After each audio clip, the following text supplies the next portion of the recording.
Up and at 'em, 6 a.m. on a Wednesday morning, May the 7th. Preston Thorne, Bill Gunner, Jen Jensen getting you off a very fun, entertaining playoff night.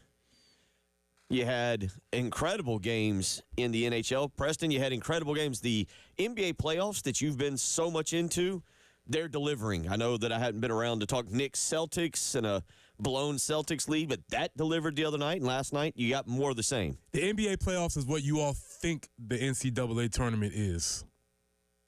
It's a very fair comment, actually. Last night, Indiana takes down Cleveland. Tyrese Halliburton is either becoming a massive villain or a massive hero. He was on his way to becoming a villain, but his dad wasn't in the stands yesterday, so he couldn't be the actual villain that he should have been. But he executed well again.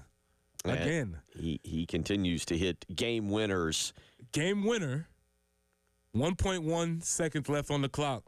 Not a buzzer beater. Very true. Okay. I just want to make sure our metric is still clear. Yeah. Right. No, not a buzzer beater. Not a buzzer beater. Buzzer still had to go off. Okay. 1.1 seconds. So that was the NBA last night. Golden State takes down Minnesota. Steph Curry gets injured, but Jimmy Butler, in kind of his final hoorah, is living it up right now with Golden State. And I feel like staring back across the country at Miami like, see, you let me go. And didn't you? How much did you lose by in Game 4 to the Cavs? I saw Draymond Green shoot an air ball that was, you would have never thought he played professional basketball yesterday. And also, he made a pocket pass that was wonderful. He's fascinating to me. Yep. The Draymond Green experience is absolutely something to behold. Because you're right. You're going to see a great play. You're going to see a bad play. The odds you're going to see a fight. Yep. You're going to see a flop. You're going to see antagonistic type activity. Yeah, the Draymond Green experience is probably worth the ticket of admission alone just to be in the stands to watch whatever he's doing. You never know. Someone could get cursed out in the stands, not even on the court. You just never know with Draymond Green. It was on full display last night during the game. So that was the NBA. Last night in the NHL, it was phenomenal. I am actually as fired up about this series as I have been about anything in the last 2.5 months. Make that the NCAA tournament, make it the Masters, make it the Heritage, make it Darlington, whatever you want, the Kentucky Derby this past weekend. Hurricanes and Capitals, Preston, and last night, 2-1. They get the job. The Hurricanes get the job done in overtime. It was absolutely an exciting game. It was physical. These two teams do not like each other. There was a game this year where they combined for the second most penalty minutes in a game in the NHL season this year.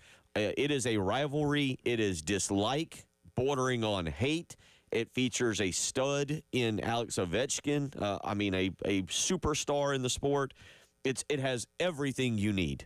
Ovi's a legend. I mean, the legend. Number one scorer in hockey all time. I mean, he's the guy. And it's just in time that you have adopted the Hurricanes as your official team. Officially. You've officially adopted them. Yeah. And so y'all are going steady, and y'all are Facebook official now. And so this is a perfect time for this to be going down. I will admit, over the last few days, I've come to the conclusion when I purchased the Garden Flag, we officially are all in. Okay. We are officially all in. So that was really good. And we're going to catch up with old Patrick Perrette. Talked to him yesterday.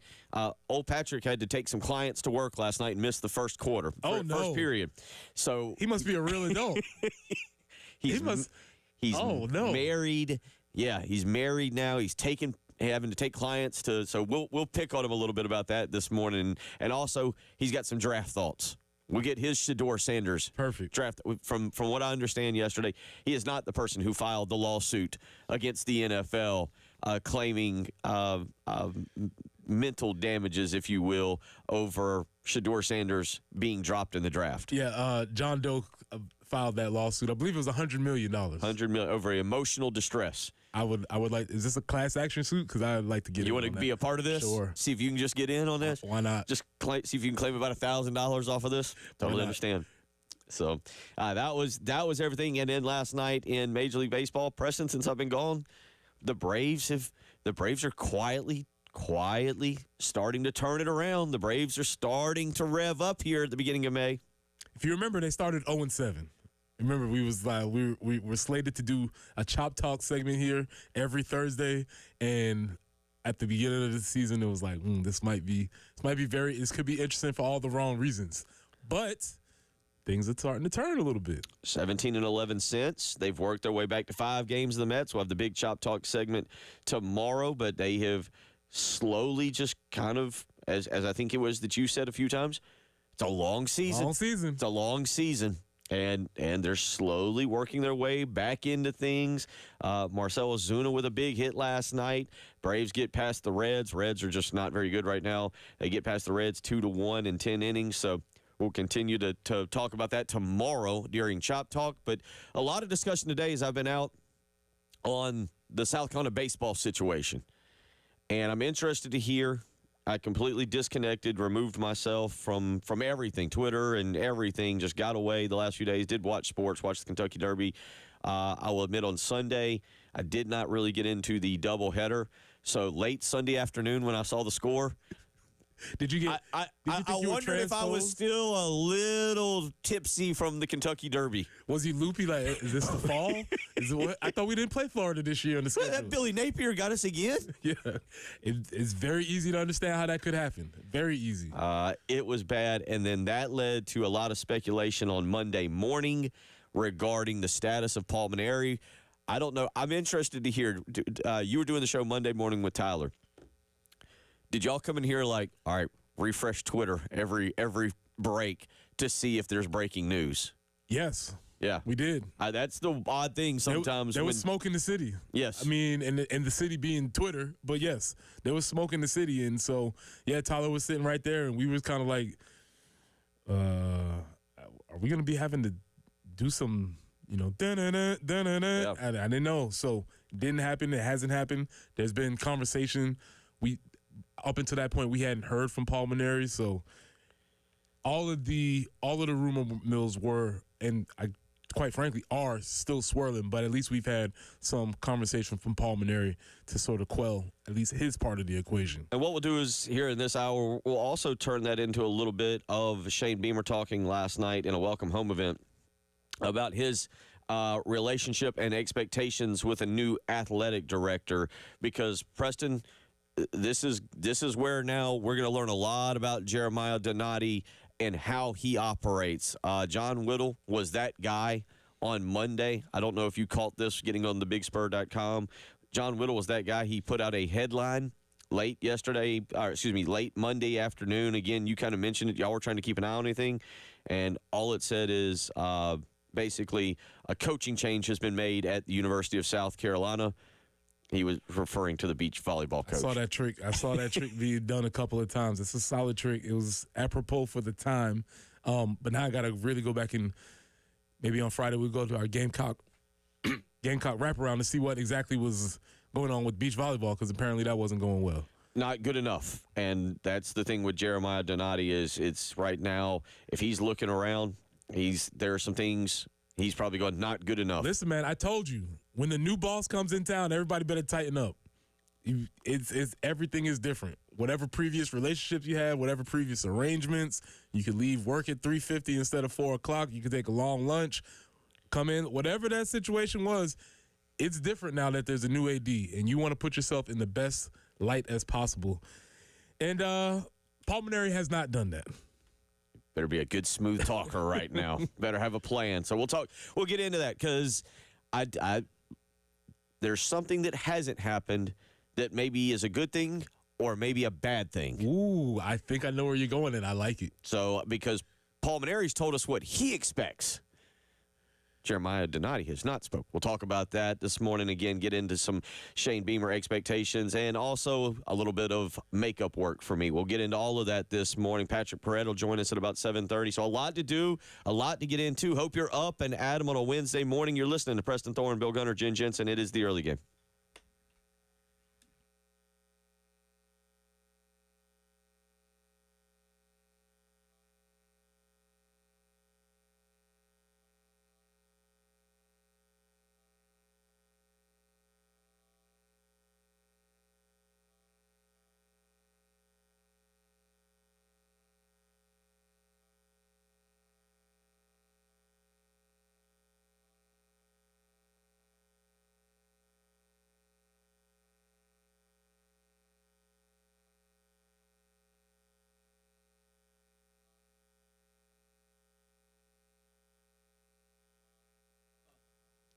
Bill Gunner for Love Chevrolet, where the Mayflowers may be in bloom and the deals continue to be in full effect. They're in full bloom over at Love Chevrolet, where you need to get out there, I-26 in Harbison between Lowe's and Frankie's Fun Park, and check out the exclusive specials on Suburbans, Tahoes, Silverados, the entire lineup of award-winning Chevys right now. 14 acres of brand new Chevys to choose from, and to go along with the $1,000 low price guarantee, which means you can shop other dealerships, take their deal back to the folks that Love Chevrolet, and they will top it or write you a check for $1,000.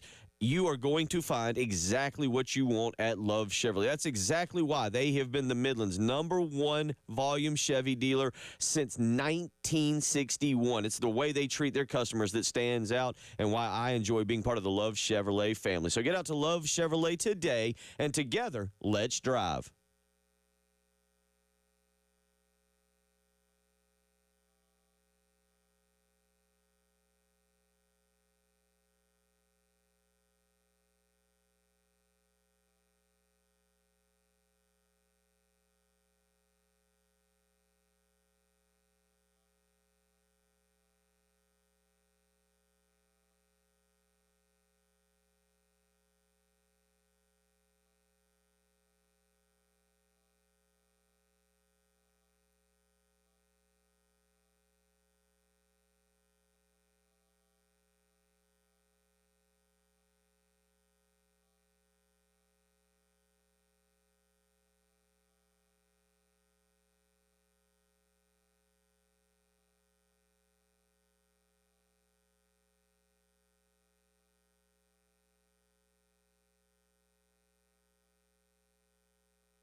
We are getting reports that the left lane is blocked, I-26 eastbound between I-77 and Highway 21. So between exits 116 and 119, there on I-26 eastbound, you are going to want to get right.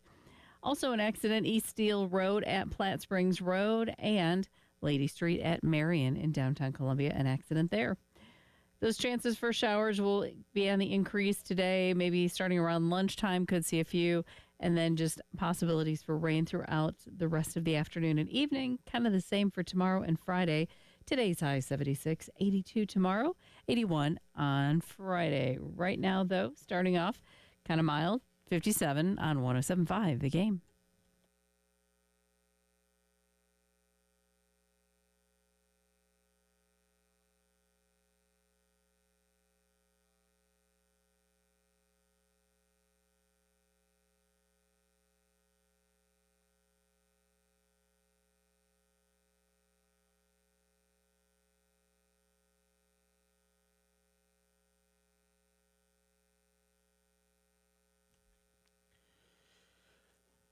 6:16 on a Wednesday morning, and I do apologize. It's going to happen at some point this morning where I tell you it's Monday morning because it's my first day back this week. And as I told Preston when I arrived at the studio, I was like, got confused coming in. Thought it was Monday. Was trying to get my mind right to start the week. So I apologize ahead of time for at some point this morning making a mistake and telling you that it will be Monday morning because that's how it feels to me. 803-404-6100. I got an idea. Let's have, since you weren't here on Monday, let's have you react to the weekend as if it was Monday. Bill, did you get news of the weekend series against Florida this weekend? Whew, that went poorly. Okay. So let's get your Monday morning reaction to the Florida series. They've quit. Have they quit? I don't know. Is this where we're at? Have they quit? It's a fair question. That was not a good Florida team. Let's be perfectly clear about that. And I don't, the way that series played out over the weekend with the rain delays, Florida kind of accusing South Carolina of some shady shenanigans. I like it. In terms of South Carolina trying to move stuff around and maybe help themselves out. Florida Kevin O'Sullivan seemed a little upset about that. They took it out on South Carolina on Saturday, or excuse me, in the first game on Sunday. To me, there's no other way to describe it. They look like they've quit. It looks like they've thrown their hands up and been like, well, we can't go to the postseason. If I'm going, Paul Maneri's talking about players, what they're going to have to recruit. Preston, it was not like that back in your day when if you were having a bad season, Lou Holtz would come out and just be like, yeah, we got to recruit better players. Your team went 8-4. He might have said that in the 0-11 season, but if he starts talking about recruiting better players, don't you kind of look around and like, you, me, him? Them? Yeah, who's he talking about? Yeah, you always want to hear that. Again, so this conversation when the coaches start talking about, we need to get more depth. Depth for who? Because I'm here. You need players behind me or players behind me? Yeah, that's always a question.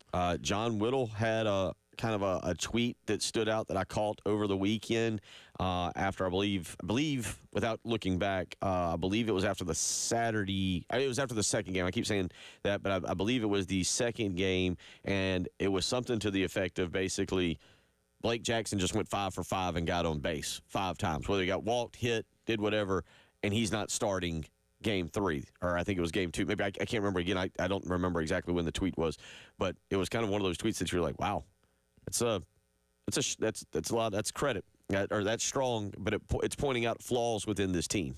Well, it's just the Sharks are starting to circle when you're that bad and things get worse objectively, and you have that type of series.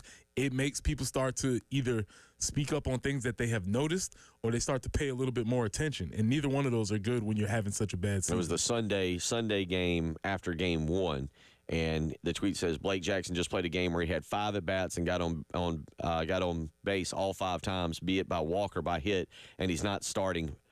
Makes a lot of sense. And it was and I didn't hear Jamie on Monday. Matter of fact, have you made your proclamation yet? Now that I have not made my proclamation, but I could not make my proclamation because I didn't know if we was going to have to make a breaking news. I didn't know what was happening. Good point. So the proclamation is still yet to be made, and I was saving it for us. But we can, trust me, there's plenty of time. It felt like the team heard you that you may make a proclamation. Like, let's just cut him short and make it where there's no point to make a proclamation. Paul Maneri talking yesterday. Here is him talking about being the coach. He says, I am the coach at the University of South Carolina. So what situation? I mean, I'm the coach at South Carolina. Nobody has told me anything different or implied anything different. And I'm totally committed to being here, and I want to see this thing get on the tracks in the right way.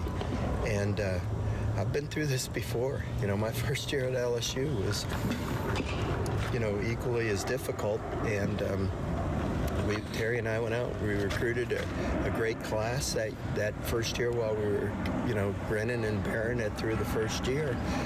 And the next year, started slow. We took a while to gel, and then we ended up winning the West and going to Omaha, as a national seed. And the next year we won the national championship. I'm not guaranteeing that's going to happen, but I'm not, I mean, look, this season's been hard for everybody. I thought we would do better, and then we had some unfortunate injuries. The Friday night starter that we planned on all fall and all winter that never threw a pitch for us. Our starting catcher broke his thumb the second inning of the first game. He gutted it out and played through probably 15 or 20 games. I don't remember how many it was, Kent, but Ken could probably tell you. North Carolina, I think, was the last game he played, right? And then the reason we had to take him out was he tore a labrum in his hip. He couldn't play after that.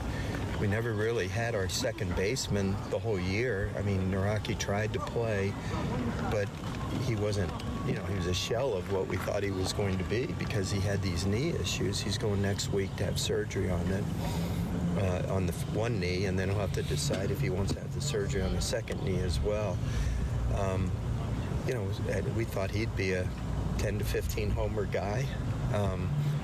Look, I'm not making excuses. I'm just saying these are the facts. It is interesting, Preston, because when he says all that, I'm one of those people that kind of sides with him. And he's like, yeah, you got points. There have been injuries. Now, I also know that in Mark Kingston's losing season, this was the same thing. I said, yes, Mark Kingston is the coach. He's got to do more, but he's also not exactly making up lies when he talked about injuries that particular season. Yeah, but nobody wants to hear that. Or exactly. And that's, yes, those are all things that can be said, and those are all things that are probably factually true. But there are also things that at this stage in the game, the fans' patience is probably a lot thinner to listen and understand those things. And they can all be actually factually true, but it doesn't matter right now because that's not what you're paid to come here and win games. And I don't know if people actually want to hear that, whether it's true or whether you have a point or not. Well, and the other part to this, you and I tried to decipher, and I wouldn't necessarily label us like expert baseball guys. You played, but we don't go out and analyze the other 16 teams in the league. We're not looking around the country. So when we were in January and they were picked 14th, one of my responses, I don't want to speak for you, was, well, they were a regional team last year. They got to a regional. How bad can they be? One of the texts that comes in states regarding Mark Kingston, how much of it do you think is Mark Kingston not recruiting the right talent? Maneri hasn't had time to put a roster out,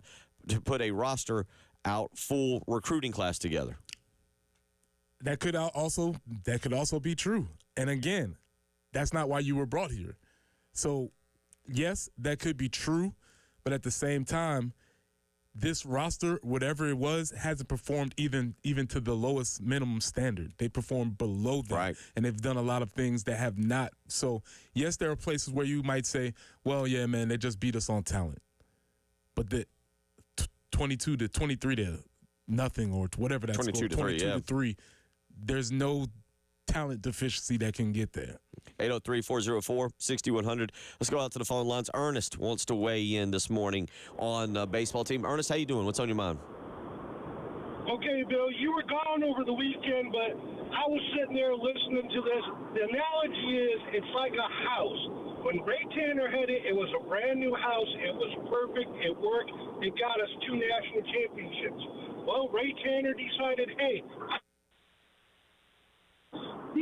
let's see if I can sell it or rent it. Well, he rented it, per se, to Chad Holbrook because Chad didn't get a national championship. Well, you know what happens when you rent a house. It deteriorates. It gets abused a little bit. Okay? Well, Chad moves out. You get Mark Kingston in. Same thing. Well, now you're going to sell the house to somebody else who's had a national championship, and he has to gut it. Well, he starts stripping it back to the studs, and you know what happens? Sometimes you find out it's worse than what it actually was. Oh, now we got to replace the plumbing. We got to replace this. That's what Paul is faced with. And I'll hang up and listen to your thoughts. Yeah, I believe Preston and Jen brought that up last, maybe Thursday or Wednesday, about the house has good bones, but maybe the crown molding is a little questionable at this point. Maybe a little termite damage. Yeah. All fixable. Just it's going to take some time and money. Yeah, and also in that scenario, the person who sold the house is the enemy. They didn't properly disclose. Was not proper disclosure from the seller. Mm-hmm. And Ray Tanner's that person in this scenario. So, yeah, like I said, if we're going to take the analogy all the way, the person who sold got out, and they haven't looked Made back. his money. Ray, huh? Caveat emptor. Exactly. Well, there's a new boss to deal with now. This is Paul Maneri yesterday talking about his relationship with new AD Jeremiah Donati, who will have to make some decisions at the end of the season. He's a great guy. I love Jeremiah, and listen, when Ray decided to retire, I was very transparent about that. I wasn't happy about it. I was very concerned about who they would hire. If I could go out and pick the AD to be the AD here now, I would have loved to. Now that I know Jeremiah, I didn't know him before then. He's been nothing but supportive. He's been phenomenal.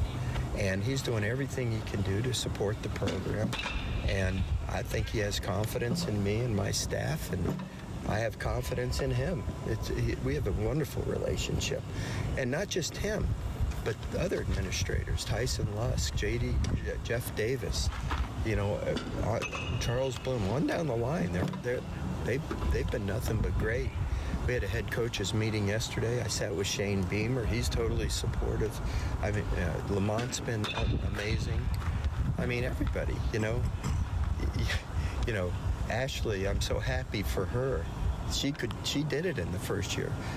It's a much smaller team. A couple of key players can make a good difference, and she's done it. I'm so happy for her. And that probably makes me look bad, but it's okay.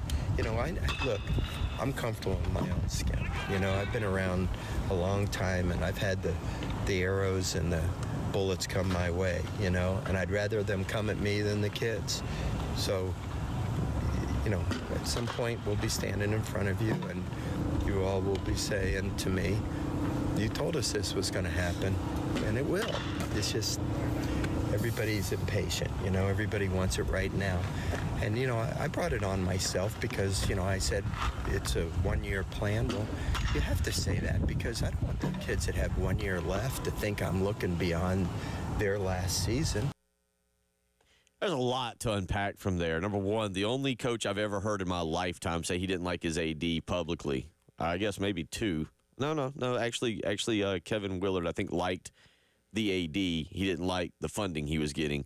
But was Frank Martin basically going off on his AD and his after his final game at Kansas State that then resulted in him being at South Carolina, if you remember that epic rant. I'd say how'd that work out? Yeah. I also like the fact that he pointed out that Lamont and Shane have been very supportive, as opposed to, well, we were at the coaches meeting and Shane stole my sandwich and Lamont stole my chips, and then Ashley Chastain gave me a noogie. Nobody's supportive of me. I just like the idea of the head coaches meeting. There being like winners tables over here, and everybody else goes and sits like, no, Ashley, you're sitting over here with Dawn and Shane. You're over here on this table. Lamont, Paul, beach volleyball coach. Where are you? You're not here. Oh, y'all are over there at that table. You think that's what actually the head coaches meeting was? Hey, we're missing someone. And then Donati walks in. Yeah, that's what happens. Oh, no. 803-404-6100. Come back. We'll actually listen to a little bit of Shane Beamer. Welcome home tour last night. And he talked about his relationship with Jeremiah Donati. We'll let you hear that. You're listening to the early game.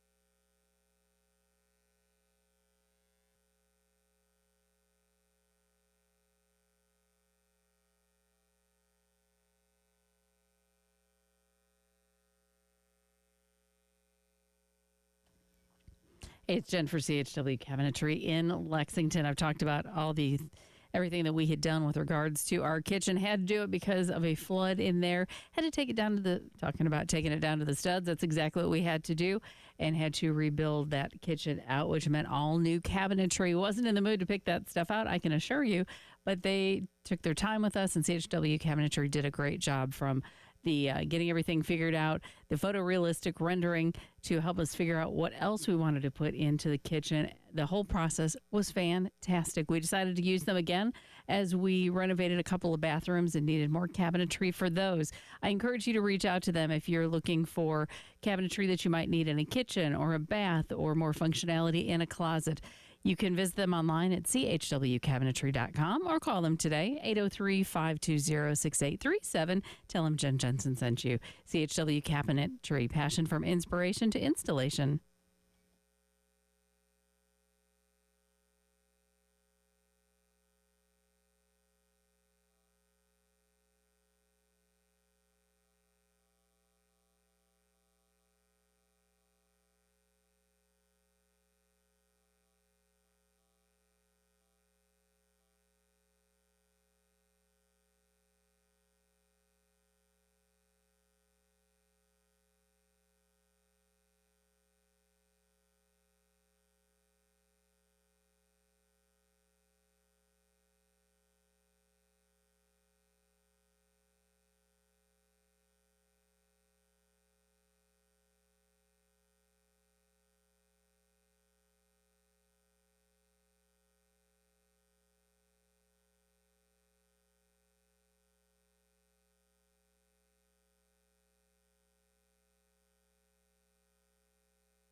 They're working an accident East Steel Road at Platte Springs Road. Also, you'll find an accident I-26 eastbound between exits 116 and 119. And in downtown Columbia, Lady Street at Marion, still a little bit of a slowdown there as they get that accident cleaned up. That forecast, yep, we're going to see some rain really for about the next week, but it's just going to be kind of chances of scattered showers, scattered being the optimum word. 76 for the high today, 82 tomorrow, 81 on Friday each day, having chances for showers coming in sometime after lunch. Right now, it's 57 on 107.5 The Game.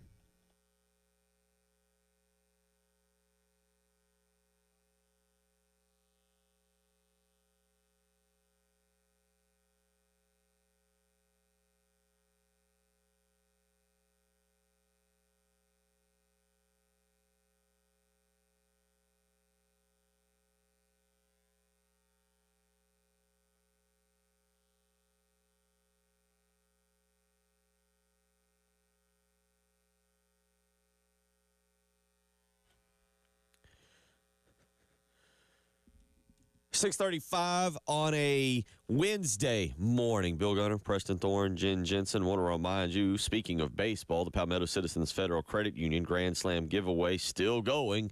And the pot now at $425. So you can sign up. Go to 1075thegame.com. Get yourself signed up to register there. If a Gamecock batter hits a grand slam, you could win all the cash in the pot. All you got to do, again, is go to 1075thegame.com, register the Palmetto Citizens Federal Credit Union Grand Slam giveaway. Wonder how the AD feels about that. Maybe keeping people involved. Yeah, you want to have people there as much as possible. And again, that was one of the big things from the weekend series is that I was listening, and as I gave my thorns, buds, and roses, I gave my roses to Derek Scott because, boy, what a professional. He did a tremendous job of calling the game those weekends.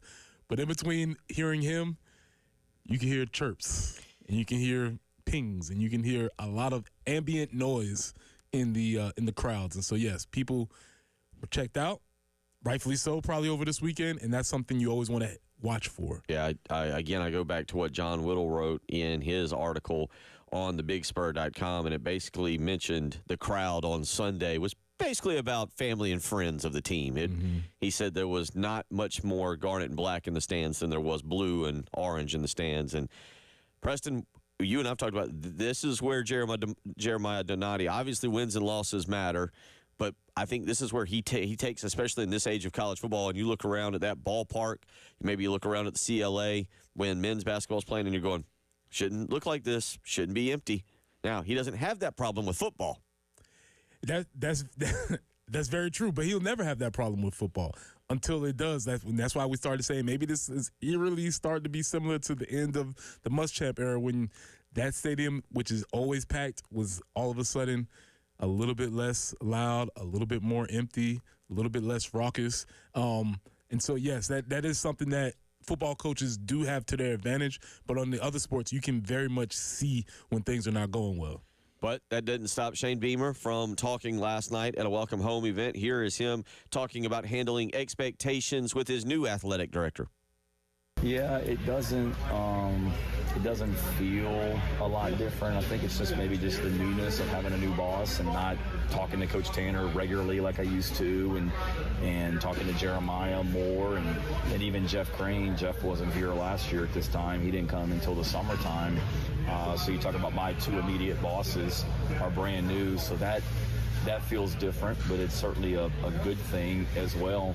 But I think every year you never feel like you're settled or I got this under control, because every year is just so new, roster and personnel and whatnot, and every year is truly starting over. So I've got more of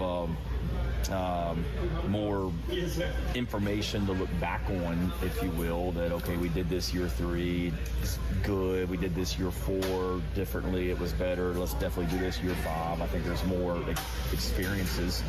So when you go through those experiences, that helps you have a little bit better handle on things, but it's still a ton of unexpected. But to answer your question, I think just the new, and then there's expectations. But I mean, there were expectations in 23, coming off the season we had in 22. Now it's a little bit different. You're hearing all these draft projections for next year and playoff projections and all that. That's a little bit different, but we've got to certainly handle that better than we did a couple years ago, for sure.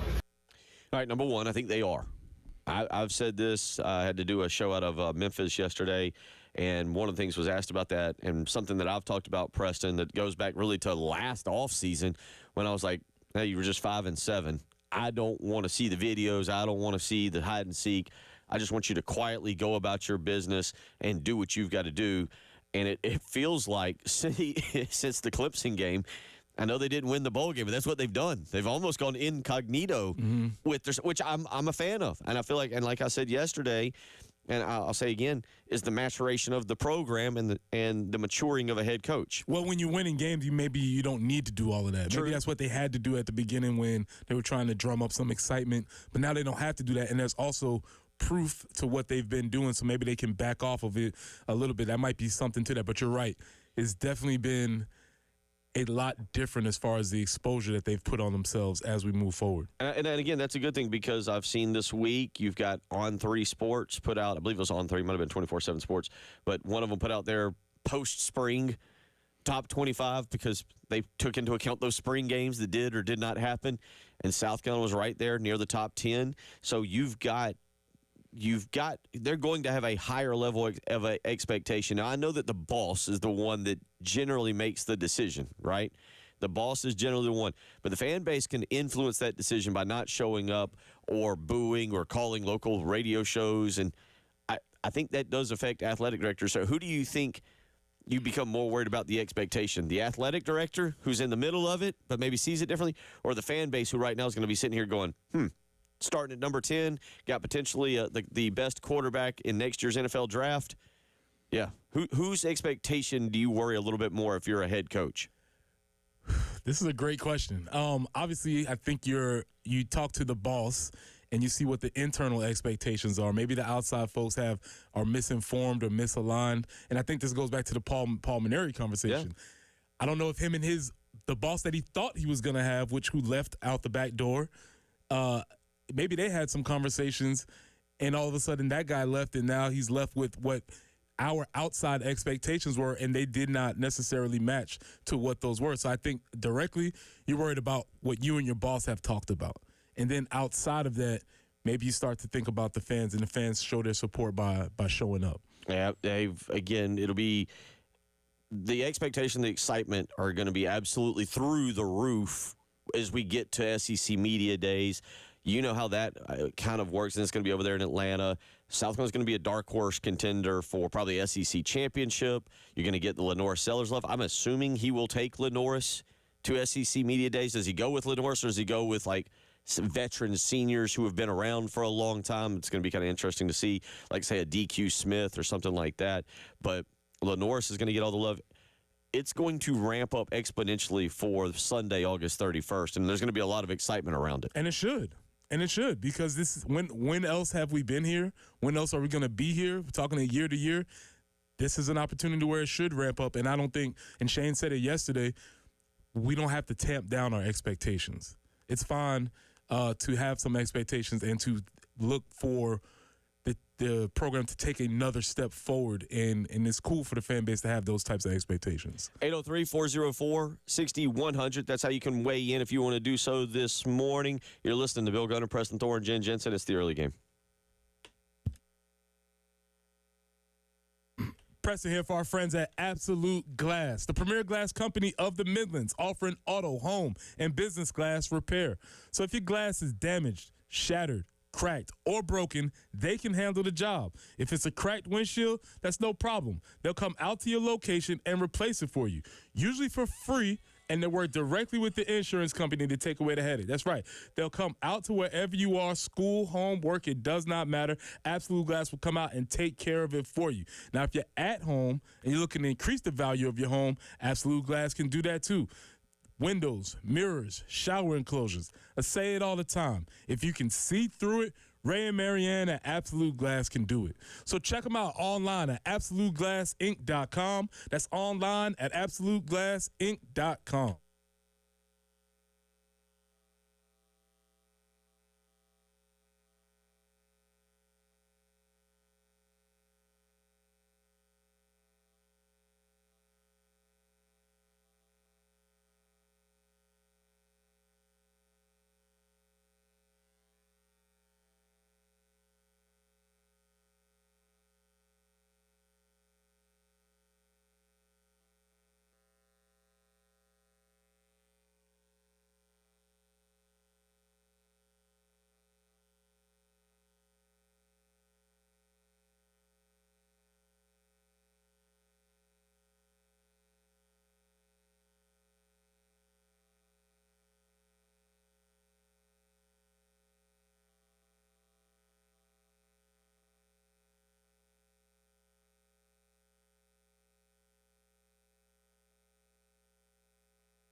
Bill Gunner for the Mortgage Guru, Jacob Crowder and First Palmetto Bank. Jacob was the guy who helped me just a couple of years ago get a great interest rate on my condo out on Lake Murray. And I can tell you what, he can do the exact same thing for you. You just got to give him a phone call to start the process. If you're looking to make a move, give the Mortgage Guru a call today, 803-719-1005. Or you can email him, the letter J, Crowder, CROWDER at firstpalmetto.com. You need to check on the interest rates, see what is happening there, and find out what the local housing market looks like. That'll give you your first steps to picking out that new dream home that you have been waiting to purchase. But call Jacob Crowder first and see what products are available between he and First Palmetto Bank. 803-719-1005. Call the Mortgage Guru, Jacob Crowder, today. Tell him Bill Gunner sent you.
Journalism is on the move as they turn for home, and Sovereignty is coming with him on the outside.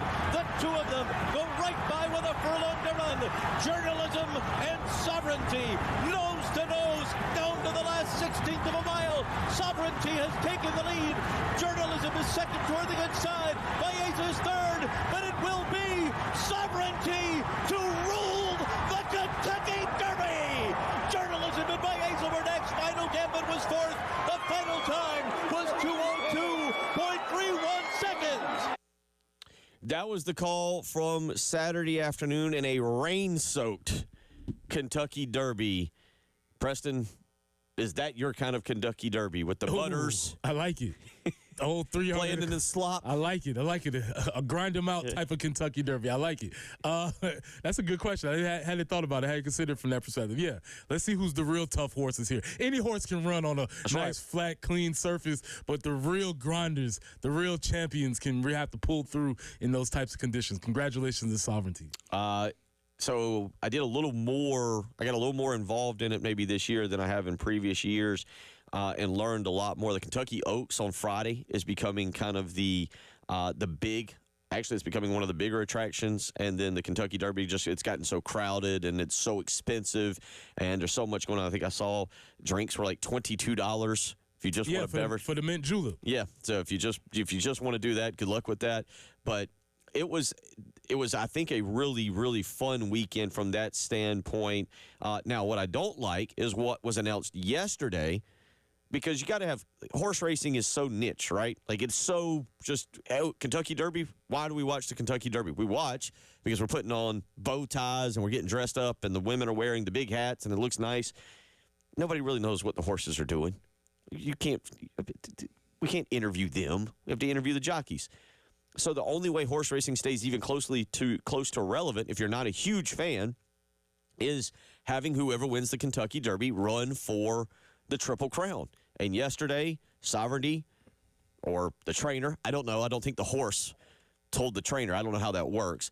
But either way, they pulled the horse, Sovereignty, out of competing in the Preakness, which ends any chance of a Triple Crown for now the 7th straight year. These horses these days, they don't want to do anything. They don't want to run Load the whole management. Triple Crown. Yeah, load management for the horses. Spoiled horses. They get all the things that they want early in their career. They win the Kentucky Derby, and they don't even want to go and compete. They don't want to compete anymore, Bill. That's my problem with modern-day horse racing. They don't want to compete like the old champions like Secretariat and Seabiscuit and all the great horses from the past. These new horses don't even want to go get it. They're spoiled. They make too much money. Bill Mott, the trainer, I guess speaking on behalf of the horse, said, well, of course speaking on behalf of the horse, but told reporters at Churchill Downs, we want to do what's best for the horse. Of course, you think about a Triple Crown, and that's not something we're going to think about. That's the goal. Nah, I don't know if that is the goal. It kind of, I'm joking, but the goal is for your horse to win and then for you to breed that horse and make more money. Well, but a Triple Crown winner breeding typically makes it a little bit better. Yeah. Kentucky Derby's great, but, yeah, that's what bothers me. Now, another part of the Kentucky Derby, do we have a new American star on our hands? Is it Xavier Legette? Liggett. Yeah, because he correctly Liggett. We might. Jen, I believe it's clip 15 from that same page, because, Bill, you might be onto something here. I think this guy has captured America's heart. He's going to have a show at some point, but yes, here you go.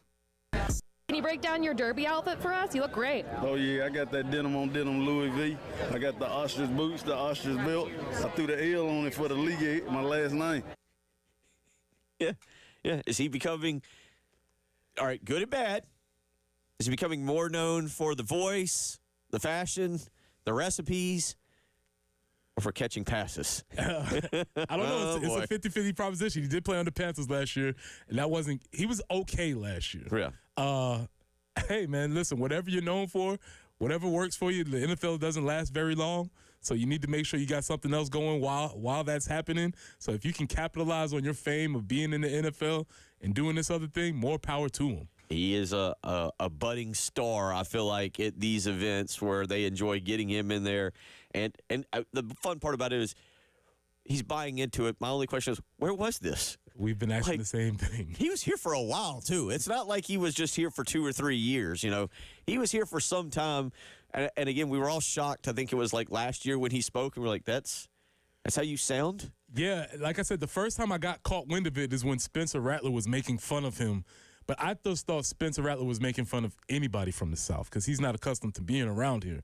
But no, he was making a very special dedication to Xavier. So it's been fascinating to see somebody from right here blow up nationwide the way he has. One other storyline from the weekend that I think kind of got a little overshadowed was Scotty Scheffler and his performance at the CJ Cup and how he performed there. They're getting set for the PGA Championship that'll be taking place, of course, up at Quail Hollow. That'll be next week. We'll get all excited about that next Wednesday, but pretty strong week from him as well that might have been overshadowed a little bit around here by baseball falling on their face and by the Kentucky Derby. Aaron Gordon, buzzer beater dunk.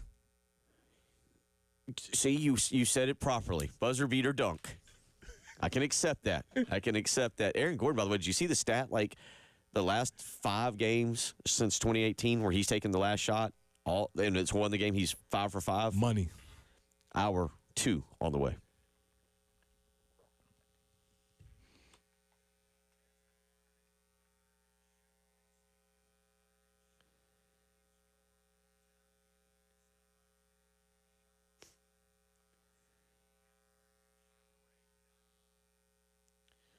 Bill Gunner for Old Timey Meat Market, where, boy, did they take care of us this week. And you just heard the clips from the Kentucky Derby. And if it wasn't for Old Timey Meat Market, well, we'd have just been watching the Derby. But because of Old Timey Meat Market, we were able to pick up some great steaks, some crab legs, some shrimp, had some scallops going on, chicken, pork chops, you name it. Old Timey Meat Market has it. And you can stop by one of their 3 locations, whether it's right here or right over in Lexington, St. Andrews Road in Irma, or the South Congaree store. And you're going to find not only the absolute best cuts of meat, but you're going to find the absolute best price. Because at Old Timey Meat Market, they want to make it a non-grocery store meat buying experience. They know my kids, when we walk in, they know that Austin loves a great steak. They know Ansley loves some delicious marinated chicken. They want to get to know you and your family. They don't want you to just coming in like a grocery store, purchasing a steak or chicken and walking out. They want to get to know you. Stop by Old Timey Meat Market in one of their 3 locations today and tell them Bill Gunner sent you.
Still working on getting things cleaned up. East Steel Road at Platte Springs Road.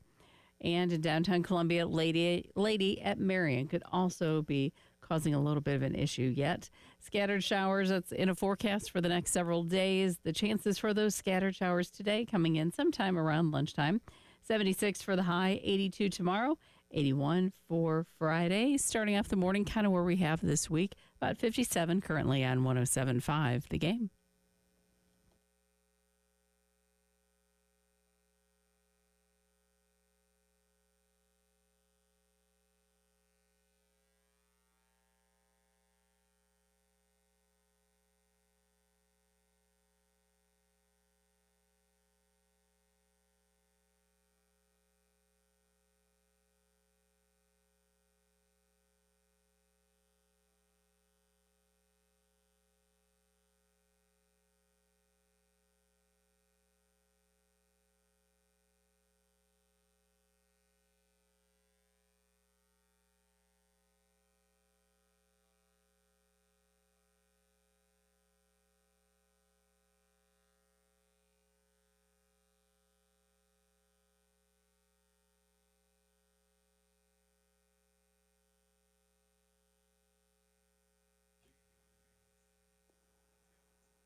Seven a.m. on a Wednesday morning, May the 7th. Hope you are up and doing well as we get you through the morning. Spent a lot of the first hour just kind of catching up on what's going on with Gamecock baseball as they'll get set for a top 10 showdown this weekend. Actually, they're playing a team who's in the top 10. They are not in the top 10.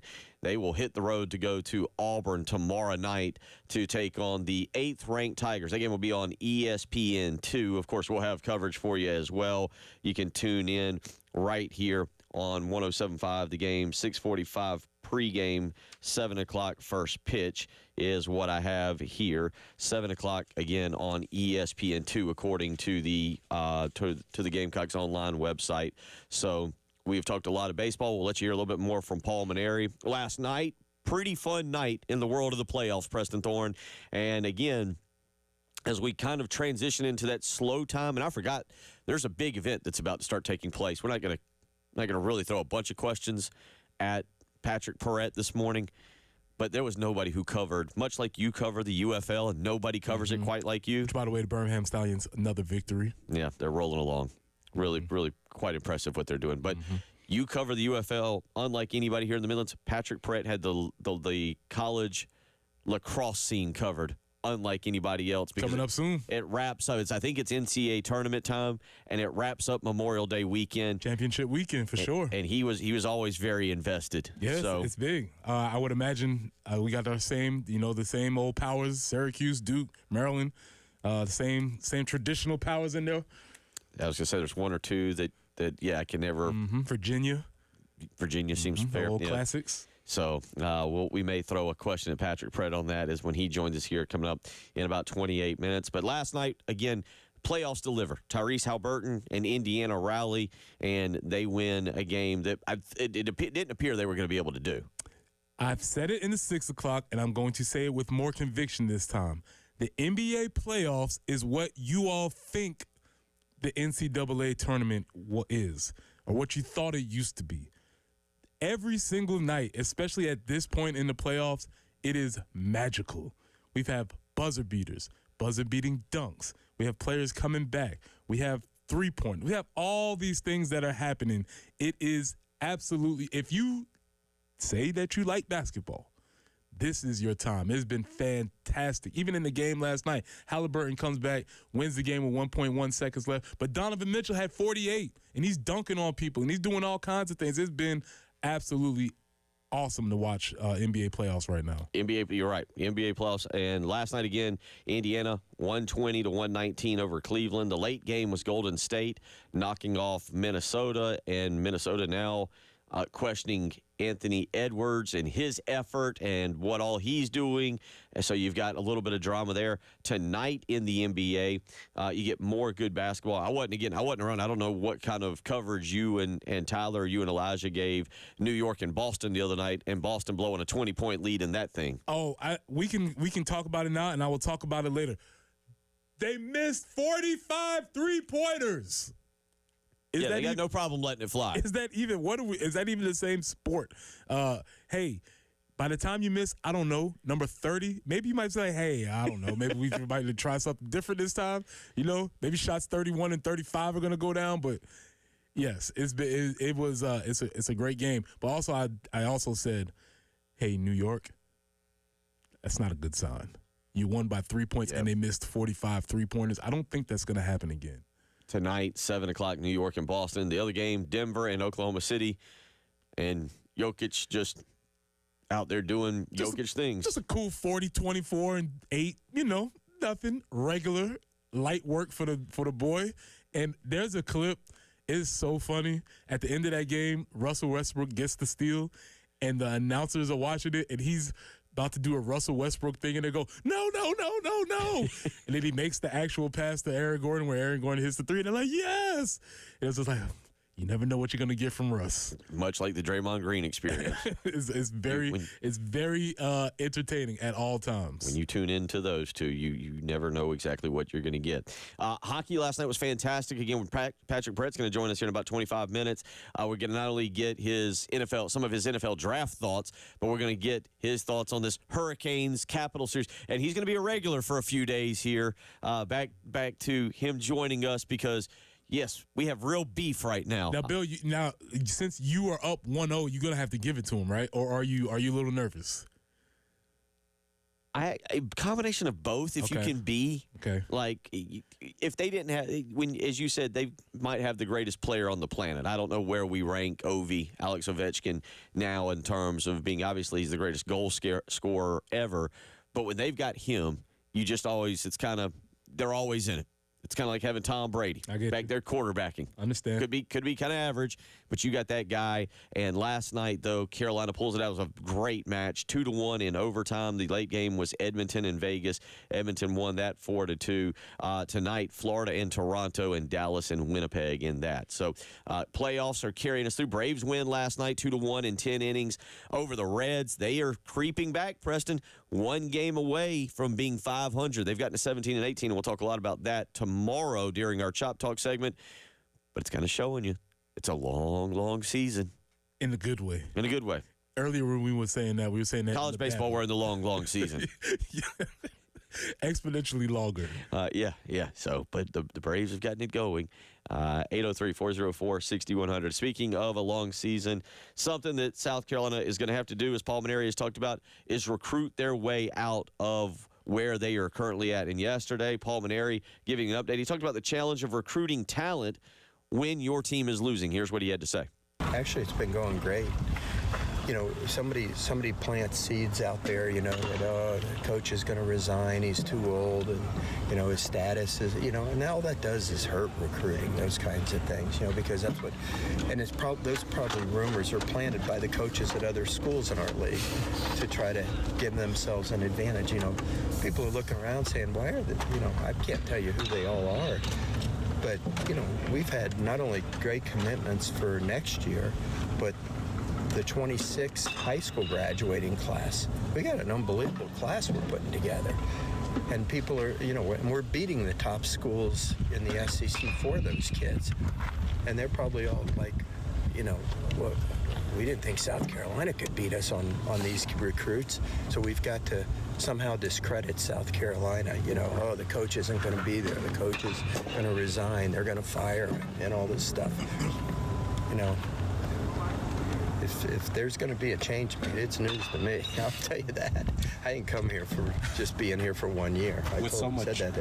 There's Paul Mainieri, and kind of now starting to really double down on, hey, we're going to get this thing right. As much as college sports change, they all stay the same. A little bit of negative recruiting, talking about the coach is too old. Oh, it's good stuff. This is what we want. Back is up against the wall for sure. And those are all narratives that I'm sure that people are putting out there. And they're not just pulling them from thin air. They are legit things that could be true. And it's their job as recruiters and the staff to go out and dispel some of those rumors. And here is Paul Mainieri talking about the challenge. This is what we were going for, the challenge of recruiting talent while losing. So you're talking about kids want to go play for a winning program. Sure. They have to believe in you. They have to believe in the message you're giving them, and they have to believe in your vision for the program. They have to believe in the role that they can play in that. You know, if you're a young man and you're looking for a school, you could choose to go to a school that's already, you know, a top 5 team in the country, or you can go to a place where your legacy can be that you were part of the turnaround. How did I recruit the kids to LSU when we were having that rough first year? You know, I sold DJ LeMahieu and Anthony Renato and all these kids on what their role will be in the turning this program into the right direction and getting it on track again. You know, so, you know, some kids may not be interested, but others would like the challenge and like to create their own legacy. So every kid makes their decision for their own reasons. What motivates one may not motivate the other. So you got to find the right ones. Preston, you were kind of a part of something similar like this with Lou Holtz. You were watching an 0-11 team. You were watching a team that had just gone 1-10, by the way. You're being recruited during an 0-11 season. You had one guy who, again, the voice of the recruiting class was going to get everything turned around. But you did have to. There had to be a different selling pitch than, say, maybe some of the other programs. Yeah, it's a totally different selling pitch because pretty clearly you don't want to go to a team that's already contributing to losing. But with that being said, even at that time, and it's really interesting, I have a letter, I think we should talk about a little bit more tomorrow. I have a letter from Coach Holtz in which he was laying out some of the issues and some of the things that he wanted to do. And the reason why a lot of those guys committed and a lot of why those guys stayed around and bought into the vision is because he laid out a specific plan of how they were going, what they were going to do, and how they were going to get there. Got rid of some people, added some people, strengthened the resolve, and eventually, righted the ship. Those are all processes which it was not easy, pretty grueling, and as he said, a pretty extensive challenge, but a lot of people were willing to take on that challenge. And we'll see what he can do to continue to change that again. Gamecock baseball tomorrow night, traveling to Auburn. You can hear that right here on 107.5 The Game in Columbia, 100.3 The Game in Myrtle Beach. We'll come back. Some football scheduling news in the world of the ACC, but it's not an ACC game. We'll talk a little bit about this. Clemson and Notre Dame lining up 12 years of football action that we need to see. You're listening to Preston Thorne, Bill Gunner, Jen Jensen. It's the early game.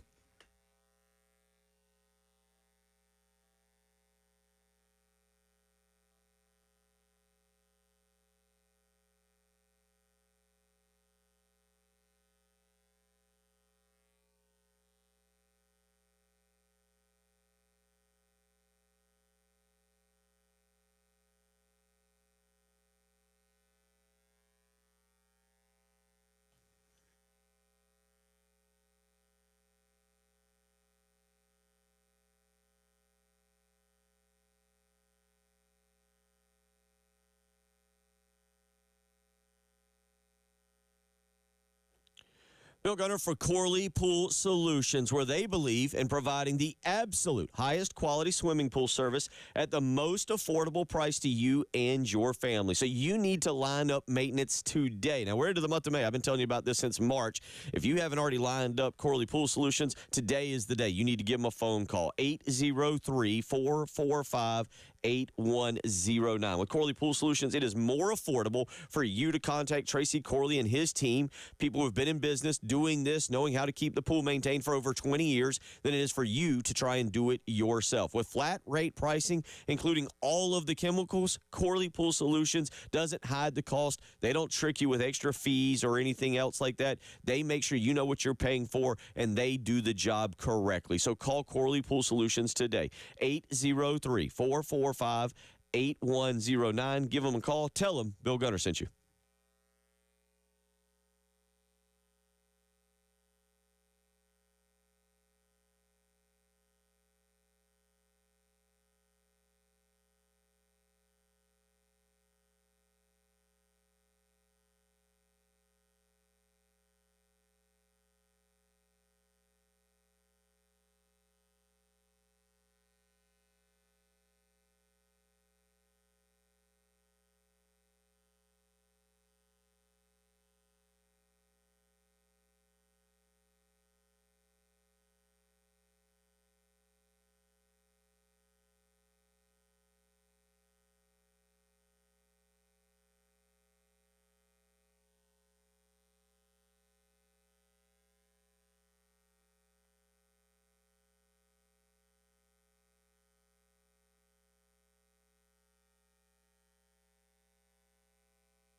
I-20 eastbound near Highway 1. Sounds like there's a vehicle off to the side that might be just getting people to take a look, so a little bit of a slowdown there. Also, still getting things cleaned up East Steel Road at Platte Springs Road, so be cautious in those areas if you would this morning. 76, that's going to be our high today. Those scattered showers rolling in sometime after around 12 o'clock today. And scattered showers in the forecast really for the foreseeable future. So not just all-day downpours, but just opportunities for those scattered showers to pop up. Tomorrow's high 82, 81 for Friday. It's still 57 right now on 107.5 The Game.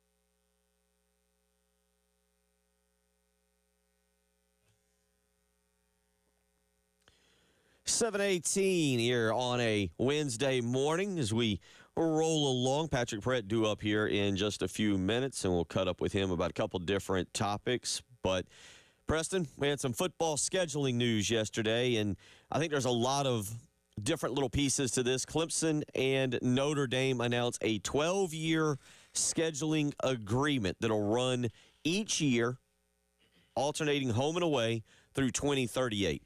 This is pretty cool. You have two marquee teams, two teams that are playing these close games. We're talking about wanting to get bigger, better games. That's something that you've been an advocate for. And so they're securing this, and it works on the business end for both sides because both sides need these games to boost their strength of schedules. So it seems like a win-win for everybody. This is really interesting for Clemson's standpoint because part of this is the thinking that what they could do is be lining up something in case the SEC goes to a 9-game conference schedule. Now, it's not because of the fact that South Carolina would drop the game. It is because they have games against LSU. Clemson has games against LSU in 2025 and 2026. Georgia, they're set to play 4 times over the span of 5 years, 2029, 2030, 2032, and 2033. And they've got Oklahoma on the schedule for 2035 and 2036. And should the SEC go to 9 conference games, there's a discussion that they could lose those games against Georgia and Oklahoma. Yeah, I mean, it's just 2036. It feels like it's a long way away, but here we are, right? We'll be there before we know it. And what's interesting to me is that when you make these long commitments 12 years into the future, who knows where college football is going to be in 12 years, right? Because who would have said we knew where college football was going to be 5 years ago? We're in a drastically different place then. So it's good to have the commitment on schedule, but I don't know if you can hold anything to it because we will be in a drastically different spot by then. Yeah, it's hard to even know if we will not have another huge... Will we have conferences? Will the conferences be realigned? Will there be a Super League by then? I don't know. But I think also what you're seeing, and I do really think we're going to go this direction, is Clemson looking at their schedule and going, we've got to beef it up. Mm-hmm. We've got to, I think in a perfect world, they probably would be like, we want to keep LSU, Georgia, Oklahoma on the schedule to go along with Notre Dame, to go along with our usual game against Florida State. And they also are probably looking at, they're like, hey, Tallahassee, can you get your stuff together here and get back to being who you thought you were supposed to be? But Clemson and Notre Dame were actually already scheduled to play 5 of these 12 years, 2027, 2028, 2031, 2034, and 2037. So those days, just those games still go in, and they count toward the 5 games Notre Dame has to play in the conference. It will be interesting to see if you see a few other schools go to something like this to try and shore up some kind of regular game. Because that's what surprises me. Because as we just mentioned, Clemson, you look at it, it's not like they've backed down in scheduling. It ensures that they have another marquee opponent on their schedule. Right, because they don't want to hear people say, well, I don't know, they are in the ACC or whatever that means. If they want to have an opportunity to get into the playoffs without winning the ACC, because that was their only opportunity this year. So if you played games against Notre Dame, maybe you beat them, your strength of schedule is a little bit higher, you just give yourself more of an opportunity. And so, yeah, it's better for college football because it's a better games. and it works for everybody. Well, we love it. Michael Alford, the athletic director at Florida State, kind of spoke on this yesterday and said it today in college football more than ever. It's important for strong brands to play strong brands. That helps our brand as well as all of us within the conference. We've talking about Florida State, been consistent in that belief for a while now, as you can see in our non-conference scheduling philosophy. Miami athletic director Dan Radakovich echoed the same statement, saying brands need to play brands. It feels like some of the bigger schools in the ACC are looking around going, hey, you guys want to get some marquee games going here against some SEC teams or Big Ten teams? Yeah, the teams that consider themselves brands. You got to dig one layer deeper. Who do you consider a brand, Dan? Dan, or do you consider yourself the U? Yeah, that's one. Florida State, yes. Clemson has made themselves into one. Notre Dame, obviously, is one. So it's really interesting how and why teams consider themselves brands, because independent of the conference affiliation, is the brand still the same, has the same strength? It depends. Florida State's brand is way down right now, right? Florida State, which in turn hurt the ACC's brand, and therefore, there was a lot of questions about SMU getting into the college football playoff when maybe they didn't deserve it. It all kind of comes back to now, I think, scheduling philosophy and what you've got and what you're going to do moving forward. And hopefully, at the end of the month, here we go again, at the end of the month, the SEC convenes down in Destin, Florida for their spring meetings. Maybe we get some kind of wording on what the future of the SEC football schedule looks like. Good luck. And if you go to that, we've had this conversation on this program. If you go to that, if you're South Carolina, for a perfect example, you got Clemson, that puts you at 10. Do you pick up one other brand name game to give you 11 brand name games, and then you play that one, say, cupcake game? And there's two ways to look at that. Me, just liking good football and like seeing teams come to Williams-Brice Stadium, I prefer the other regional or brand name game. As a coach, I totally get, hey, look, we already played in the SEC. We got Clemson, too. That's 10 games. I'm going to need the 2 cupcakes. Yeah, I mean, it's all in your scheduling philosophy, and they have different ideas. I guess I would position is that, what do we consider a brand name? We're playing Virginia Tech this year. Right. Are they a brand? Used to be. I mean, I think they're still our brand name, but that's because of Michael Vick some almost 25 years ago. Long ago. Yeah. 803-404-6100. Speaking of brand names, we'll get into Patrick Pratt. A little bit of draft board. What did he think about some of the picks? We'll get into the Capitals and the Hurricanes. And we haven't talked to him in a while. We haven't talked to him since he's been married. Nice. We need to maybe catch up with him and see just what exactly is going on in the life of Patrick Pratt. He joins us next. You're listening to The Early Game.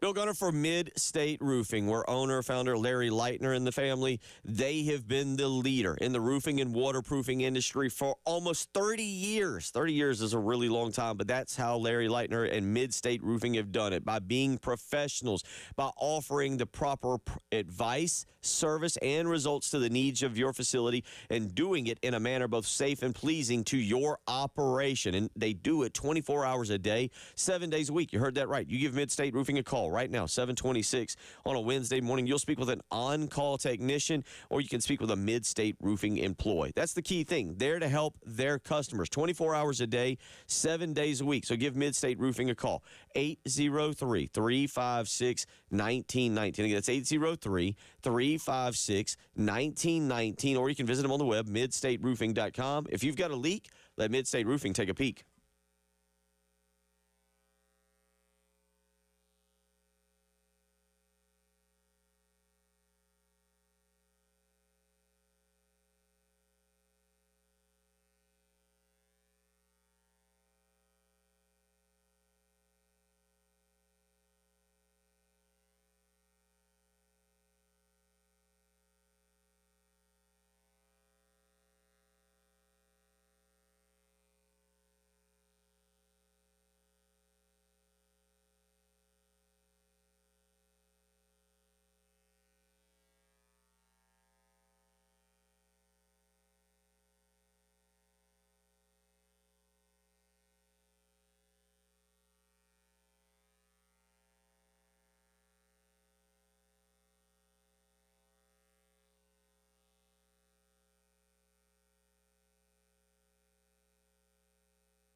Earlier accidents have been clear, and fabulous news in that respect for your Wednesday morning.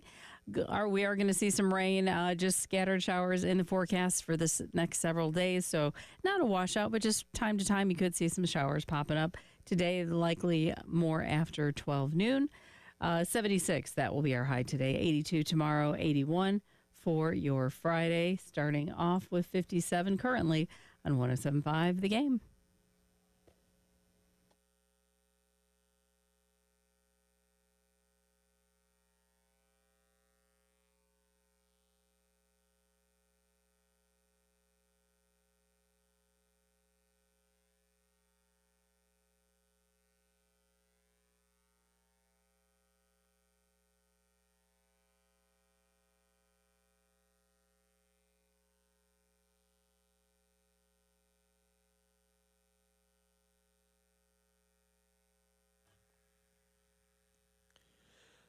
It's 7:31 on a beautiful, there's going to be a little bit of rain, but a beautiful Columbia morning, and it's a little bit more beautiful, Preston, as Patrick Pratt joins us, and it's more beautiful because the Carolina Hurricanes, my Carolina Hurricanes, Patrick, I have officially adopted them, did it about a week and a half ago. They win last night 2-1. Yeah, that was very depressing as a Caps fan. Kind of alarming, actually. That, as far as game ones go, an overtime game one, that was about as dominant of a loss as it could be. Preston, how many dominant losses do you have in your where you dominated but you lost? Well, I think that's very similar to the Boston Celtics, right? They had the dominating game one loss. Even though they lost, doesn't bode well for them and it doesn't bode well for the other team in the future. So I can definitely understand exactly what Patrick's saying. Oh, well, I think – no, I'm scared. Like, I think the Caps got dominated. Oh. Well, it was the Hurricanes last night, 33 shots on goals. 33 shots on goal. Just 14. Right. Just 14 for the Capitals. Patrick, I will say this. Well, and the Caps blocked another 32 on top of that. They were just – I mean, that was like the absolute recipe for Carolina. The Caps really, like, need to switch it up in the next game because – we knew that, like, Carolina was faster and just more aggressive. They were going to get zone time. They were going to get lots of shots up. But it was like almost 3-1. It was wild. So the Caps need to, I don't know, they need to really impose their will physically because that's just not going to play. You can't get outshot 3-1 and expect to win many games. Well, and Preston, for those who don't kind of go, okay, what's all this playoff hockey about? There's a key stat from last night. And, Patrick, I'll let you maybe explain a little bit more. They don't fight during the playoffs. Patrick, you can kind of explain. These two teams do not like each other and and in one particular game this year had the second most penalty minutes of any NHL game all season.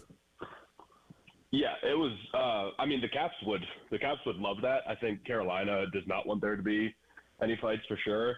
That last game, I think it was maybe the second or third last game of the season. They played twice in the final week of the season and it got real chippy in the second to last game. And at the end of the game, Tom Wilson was like jawing at the entire Carolina Hurricanes team, saying like, "I'm going to kill you guys." Talking to Sebastian Aho, saying who's going to protect you, and basically just like setting the stage for this to be an incredibly physical series. That game, I think there was like 10 players that got fighting penalties and were ejected. There was really bad, like Chapman, one of the players for Carolina, slammed down Connor McMichael on the back of his head, and it was just really ugly. But in the playoffs, like you just really can't risk the penalty minutes, and you can't have guys getting kicked off. And I mean, if Tom Wilson gets in a fight and gets ejected, I'm sure that Carolina fans would love that. But the Caps, like, they need to play physical, but also not reckless.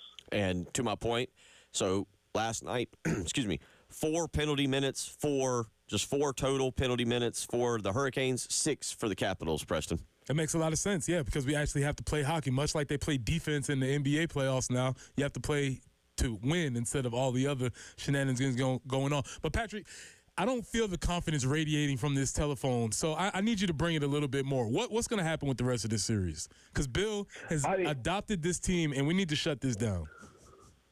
Yeah, I mean, it's an absolute must-win game, too. That doesn't – in the 7-game series, it's hard to say that any game is a must-win, but Carolina has already stolen home ice advantage. So the Caps definitely – I mean, there are some things to get real technical, I mean, the Caps made a couple line changes that I thought were strange. Anthony Beauvillier going from the first line with Ovechkin and dropping him off. I don't know. I think Spencer Carberry, their coach, will make a couple changes and adjust the speed across the lines. But I mean, they just have to be physical. Like, Carolina is a speedy, aggressive team, and the Caps are big and physical. So like, the analytics love Carolina, and Washington was the number 1 seed in the East for a reason, but analytically, they're like not the best team. I think they're just big and brutish and physical. So they just need to impose their will. And I don't know, game 2 will go a long way. But if they get outshot again 3-1, the whole world seems to be on Carolina to win this series, and they showed why last night. I'm quite nervous. Let's also discuss any. Last night we talked about this. You're growing up. Last night you had to take clients out to dinner. Regret on maybe taking clients and not being able to catch the early portion of this game?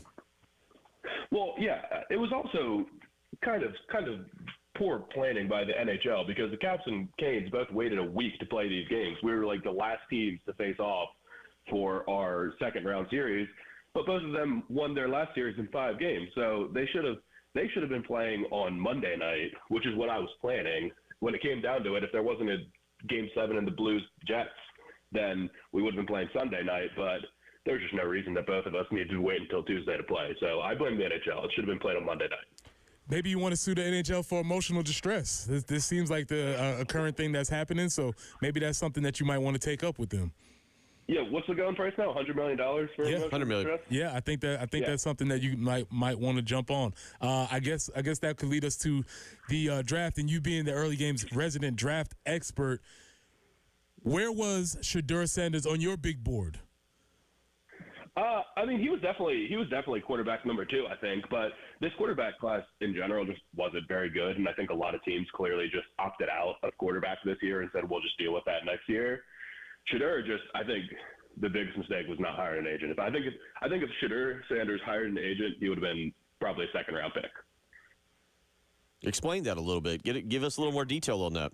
Well, yeah, I think the draft process is really important to teams, and honestly, Hard Knocks offseason last year gave us a good glimpse at the Giants as a particular example. Like, Brian Daboll is known to be one of the best quarterback minds, and with that, he grills quarterbacks. So you could see some of the videos of him putting Jaden Daniels and Drake May on the board and really getting after these guys. And the story was that they sent Shedeur some materials, and there were mistakes in it, and they wanted to go over it when he got to the facility, and he kind of blew it off, and he got called out for it, and then he went back at them because he didn't like getting called out for it. Little things like that are a big deal, and if you had an agent, the agent would be talking to teams and saying, hey, guys, you're good, they like you, but you're not going to be able to go in there and just give them the cold shoulder and blow off this interview. They will take you off their board, believe it. You're not like an arms leaps and bounds better than Jackson Dart. So if you completely blow off these teams and disrespect them, they're not going to take you. Patrick Perrett joining us. Hadn't talked to him in a while. We're catching up. Your thoughts on the South Carolina portion of the draft? T.J. Sanders to the Bills, Nick Eamon-Wari to the Seahawks. Who was the better fit? Wow. I mean, Nick Eamon-Wari to the Seahawks is pretty awesome. It just gives reminds you of sort of like Cam Chancellor. That's just kind of they have that mold of safety that works really well. So I'm sure he's bummed to not be a first-round pick, but that fit was really awesome. T.J. Sanders, I'm sure, I mean, that was about as high as I think he could have expected to go. Honestly, a lot of the game guys, I think basically all 5 guys pretty much got drafted at around the ceiling of where they were going to get drafted. So pretty awesome draft in general. A little surprised that Josh Simon didn't get drafted. A little surprised Adonal Fortune didn't get drafted. But I think of the 5 guys that got drafted, I think everyone should be pretty happy. All right. Take us through real quick. I want to go back to Cam Ward because Preston and I kind of talked about this. Taking Cam Ward at 1. I know you said that we weren't thrilled with the overall quarterback draft class. Yeah, I mean, I think the Titans just had to do it. But when you look at all the other quarterbacks, I mean, he wasn't like a clear-cut number 1 pick. But I think he's worth taking a chance on. I mean, he is like he's an awesome leader. He's an awesome dude. Just the whole story, and it kind of sucks that his story wasn't told on TV because they just breezed right by the number 1 pick. But to start from Incarnate Word and climb your way up to Washington State and then to Miami, and he could have gone pro last year, and he was being mocked, and there's a chance last year he could have been a fringe first-round pick, but it was a deep quarterback class, and he decided to go to Miami. And everything off the field, like, he is a really hard worker. He's an awesome leader.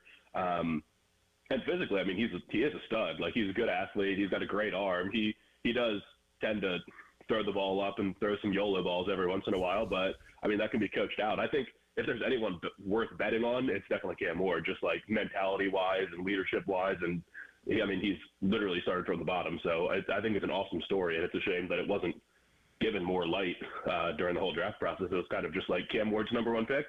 When's Shedeur going to go? And they just brushed right past him. Well, Patrick, you talked about mocked, and our guy, Lenora Sellers, has been mocked number 4 in Todd McShay's most recent mock draft. But we don't care about that. We need to hear the Patrick Perrette draft range for Lenora Sellers. The way too early Patrick Perrette draft range for Lenora Sellers. Ooh. Oh, I mean, the way too early draft range. I mean, the ceiling is number 1 pick. Ooh. Absolutely, without a doubt. The ceiling has to be number 1 pick. That's what I like. I mean, McShay has a soundbite going around saying people should be talking about it more because his best tape is better than anyone else's best tape. And, like, I 100% agree with that. I mean, it was just a couple years ago that Anthony Richardson was a first-round pick with really horrible stats. Like, he threw like 9 picks and 17 interceptions and like 50% passer. But if you watch Lenore Sellers, like I said this to my buddies yesterday, if you just watch like Clemson, A&M, first half of LSU, you would say, holy cow, this kid is the best quarterback in the country. He needs to be the number 1 overall pick because just physically he's got that. So, I mean, when NFL evaluators are grading off ceiling, no one's going to have a higher ceiling than Lenore's. How you feel about that there, Preston? I'm right there with him. I've been screaming it from the mountaintops. Let's go. You two are on the same page. Patrick, we always appreciate it. We definitely look forward to catching up with you in the next several days as we monitor this Canes Capitals series. Oh, it's going to be interesting. Yeah. Thursday night, must-win game, too. I'm ready for it. Before it comes back home to Raleigh. Get the popcorn ready. We will catch up with you next time. Real quick update. You are now officially married. Officially married. We got married on Valentine's Day. We just a couple weeks ago wrapped up our honeymoon. We went to Florence, which was amazing. Absolutely loved Paris, and then wrapped it up in London. So officially married, honeymoon over, back to work, and now it's just normal old married life. I thought you went to Florence to see Lenora Sellers for the number 1 draft pick. So yeah. When he donated the $16,000, yeah. Oh, you went to the other Florence. Okay, my bad. Okay, I got Florence, yeah. The lesser known. Gotcha. The lesser reported Florence. Yes, right. Yeah. That sounds awesome, buddy. Well, we appreciate it. We look forward to catching up with you again in the very near future. Yep, anytime. Talk to you soon. Take care. Appreciate you. Oh, Patrick Perrette making an appearance this morning here on the early game as we have. We keep you covered on certain things. UFL. Oh, we didn't ask him about lacrosse. That was the one thing we didn't get to. Okay, we'll get back to him. That. Get back to him on Friday. Yeah, we don't want to waste all the good material right now. 803-404-6100. We'll come back. We'll wrap up our number 2. Get into a little bit of a discussion on what exactly is happening with Shedeur Sanders. Preston Thorne will tell you, and maybe we'll try and figure it out ourselves. Are you having some emotional distress? Let's get some money, y'all. You might be entitled. I forget how you might be entitled to join this kind of. I might be opening up a law firm for fans with emotional distress coming up next. 803-404-6100 is the early game. They say that perfection is a journey, and our journey led us to Carolina Stone Craftsman, just outside Columbia in Chapin. When we did some renovating in the house, we needed countertops. We were recommended to go to Carolina Stone Craftsman. Got to tell you, so impressed. Their showroom is amazing. It is really a work of art. And they're finishing up an outdoor showroom as well for outdoor kitchens and hardscapes and all of that. Can't wait to tell you more about that. But there was so much to choose from. They were really helpful in giving us suggestions on what might work best in the bathrooms where we were doing those renovations. Once the installation was complete, everything was cleaned up beautifully. I'm telling you, if you are in the market for countertops for your kitchen or your bath, I do encourage you to reach out to Carolina Stone Craftsman. Tell them Jen Jensen sent you. They are family owned and operated. It's Carolina Stone Craftsman, just beyond Columbia and Chapin. And I assure you, they are beyond your expectations. Go online, carolinastonecraftsman.com.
Bill Gunner for Zerorez Carpet and Air Duct Cleaning, where right now you need to be taking advantage of their May sale. That's right, with Zerorez and their patented ZR water technology, scientifically proven to keep the carpets, the rugs, the towel, the upholstery all insanely clean. Today is the day. You give them a phone call. You take advantage of what's going on, the May sale. Just mention me, Bill Gunner, at 107.5 The Game, and you can get 3 rooms of carpet cleaned for just $119. You heard that right. 3 rooms of carpet clean for just $119. So don't wait any longer. Call Zerorez today, 803-262-4020, or schedule online, ZerorezColumbia.com. You can also ask about Zerorez commercial cleaning, but give them a phone call and get 3 rooms of carpet clean for just $119 when you mention me, Bill Gunner, at 107.5 The Game. Again, that phone number, 803-262-4020. Zerorez, spell it backwards or forwards, is the right way to clean.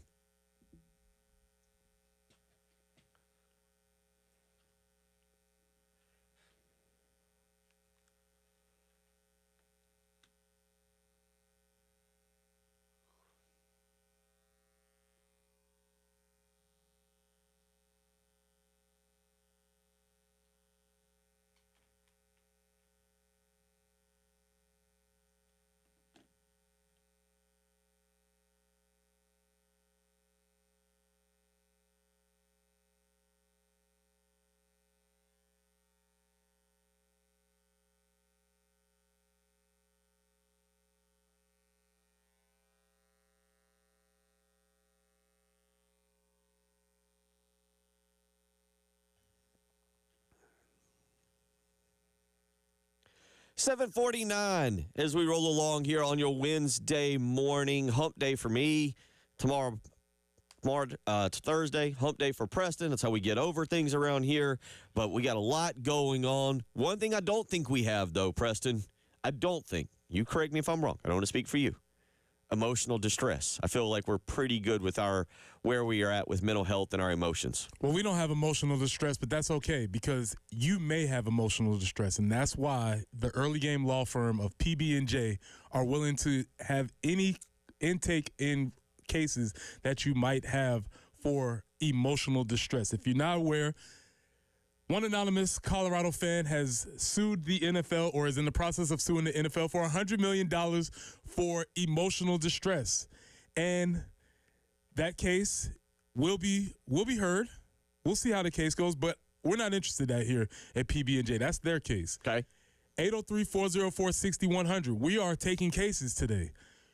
Is there any league, team, player that you would like to sue for emotional distress? For instance, the PB&J law firm has taken up the case of the South Carolina Gamecock fans from the year of 2014 to 2021. Wanted to sue the Clemson Tigers for that 7-year-long losing streak. That did provide us, matter of fact, that was the genesis of our law firm in these cases. And that's where we first started these. So if you would like to sue anybody, we will hear your case. You can text in your case, and we'll decide on air whether or not we're going to take this case or not. Okay. Because we're going to dismiss the Shedeur case because that's one individual person. But there might be some stronger cases out there that we as a early game law firm, the PB&J law firm, are willing to intake. So I've positioned that my genesis for this idea was that the Clemson Tigers put immense emotional distress upon me for 7 years as they whooped us from bedpost to bedpost, and it wasn't great. And I wanted to sue the Clemson Tigers. That case is still being held in court along, with other things with the NCAA. Are there any teams, players, institutions that you would like to sue? Well, I would imagine the very first one that comes to mind is emotional distress. I guess it is the SEC referees from the LSU game this year. That would seem to create emotional distress, and that would be at the top of the list. I like that. That is a very solid case. We'll take on that case, actually, because there is some evidence that we can point to where we might be able to win that. A couple of y'all weighing in. Yes, I wasn't here for this, and I tell you what, Jen, let's play this. We got time real quick because we got people coming in, but let's hear from Shane Beamer. This is talking about suing. Give me number 12, please. Shane Beamer last night on pursuing legal action for Rasul Faison. Mm-hmm. We're all we're waiting to see what the NCAA is, but certainly we want to be able to do, everything in our power that Sewell's comfortable doing. We certainly want to exhaust all options if it gets to that point, but hopefully we get good news from the NCAA and we don't have to go to Plan B. Sure. Will and Douglas both weigh in instantly. Sue the NCAA for Faison. Oh no, we got to think higher than that. I mean, he's great, but he hasn't played for us yet. We're talking about you can take that case somewhere else. At the PB&J law firm, we specialize in emotional distress. I'm not sure if that's the distress you've caused yet. Another texter goes with the Portland Trailblazers. They drafted Sam Bowie instead of Michael Jordan. Are you a Trailblazers fan? That's going to be our first intake question. If you are, then that might be something that we can look into. While you talk about Michael Jordan, maybe if you are a New York Knicks fan, you might want to sue the Chicago Bulls and Phil Jackson for years of distress. Yeah. Anybody who's a Knicks fan, Cavalier fan, Seattle Sonic fan, Utah Jazz fan, you could probably sue Jordan. Marshall goes with, as a Dallas Cowboys fan, I'd like to sue my own team. In particular, we'd like to name Jerry Jones in the lawsuit. Very good lawsuit. We'll take on that case. The PB&J firm will take on that case. You've been in emotional distress since 1996, I believe. Years of emotional distress. Both Ronnie and Papa Joe go with, they'd like to sue the Gamecocks. Well, Ronnie actually says he'd like to sue his mom. Making me a Gamecock fan for over 50 years, you got to have a strong heart. We'll take that case on, Mom. You will get served. 803-404-6100, how you can weigh in. Brad goes with, I'd like to sue Rushes for emotional distress caused by the fry change. We only deal in sports. Only in sports, PB&J only deals in sports franchises, though we can recommend you to JP and B, the other branch of our law firm, where we might take that case up. Let's see. A couple more. Clay asked, what is the statute of limitations against Wilbur Hackett Jr., the tackle on Steven Garcia?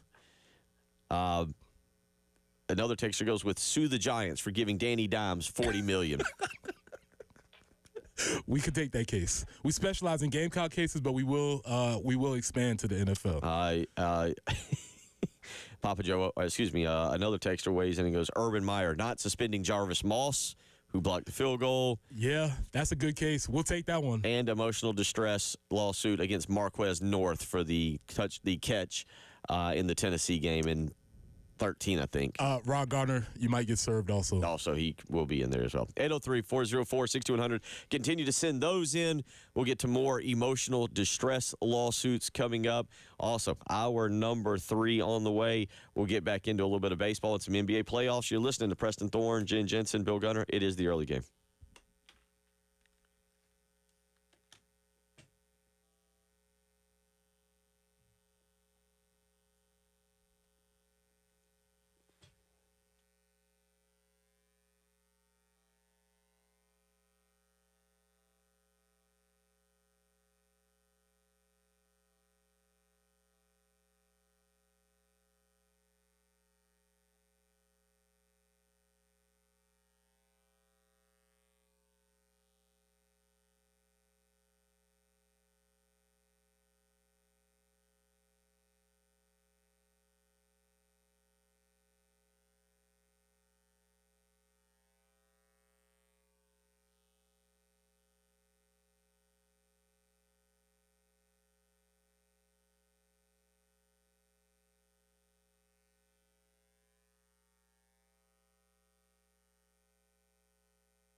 We have a report of a tie-up Forest Drive at Percival Road. Also, Highway 1 near Alpine Road, right there at Horseshoe Circle. There appears to be an accident there, so caution in those two areas. And, we could see some rain today. Scattered showers really is what's going to be in the forecast for about the next week or so.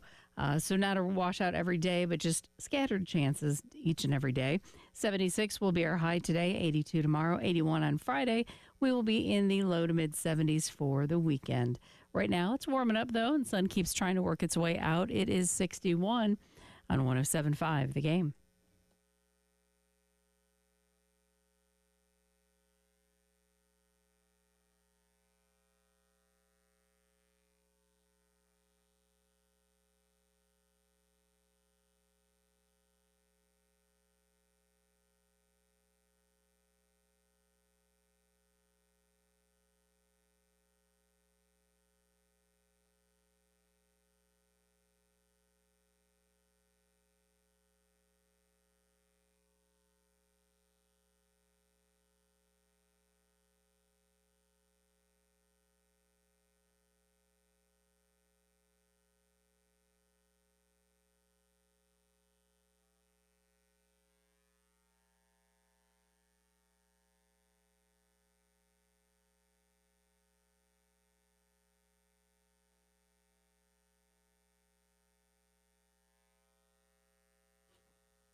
8 a.m. on a Wednesday morning.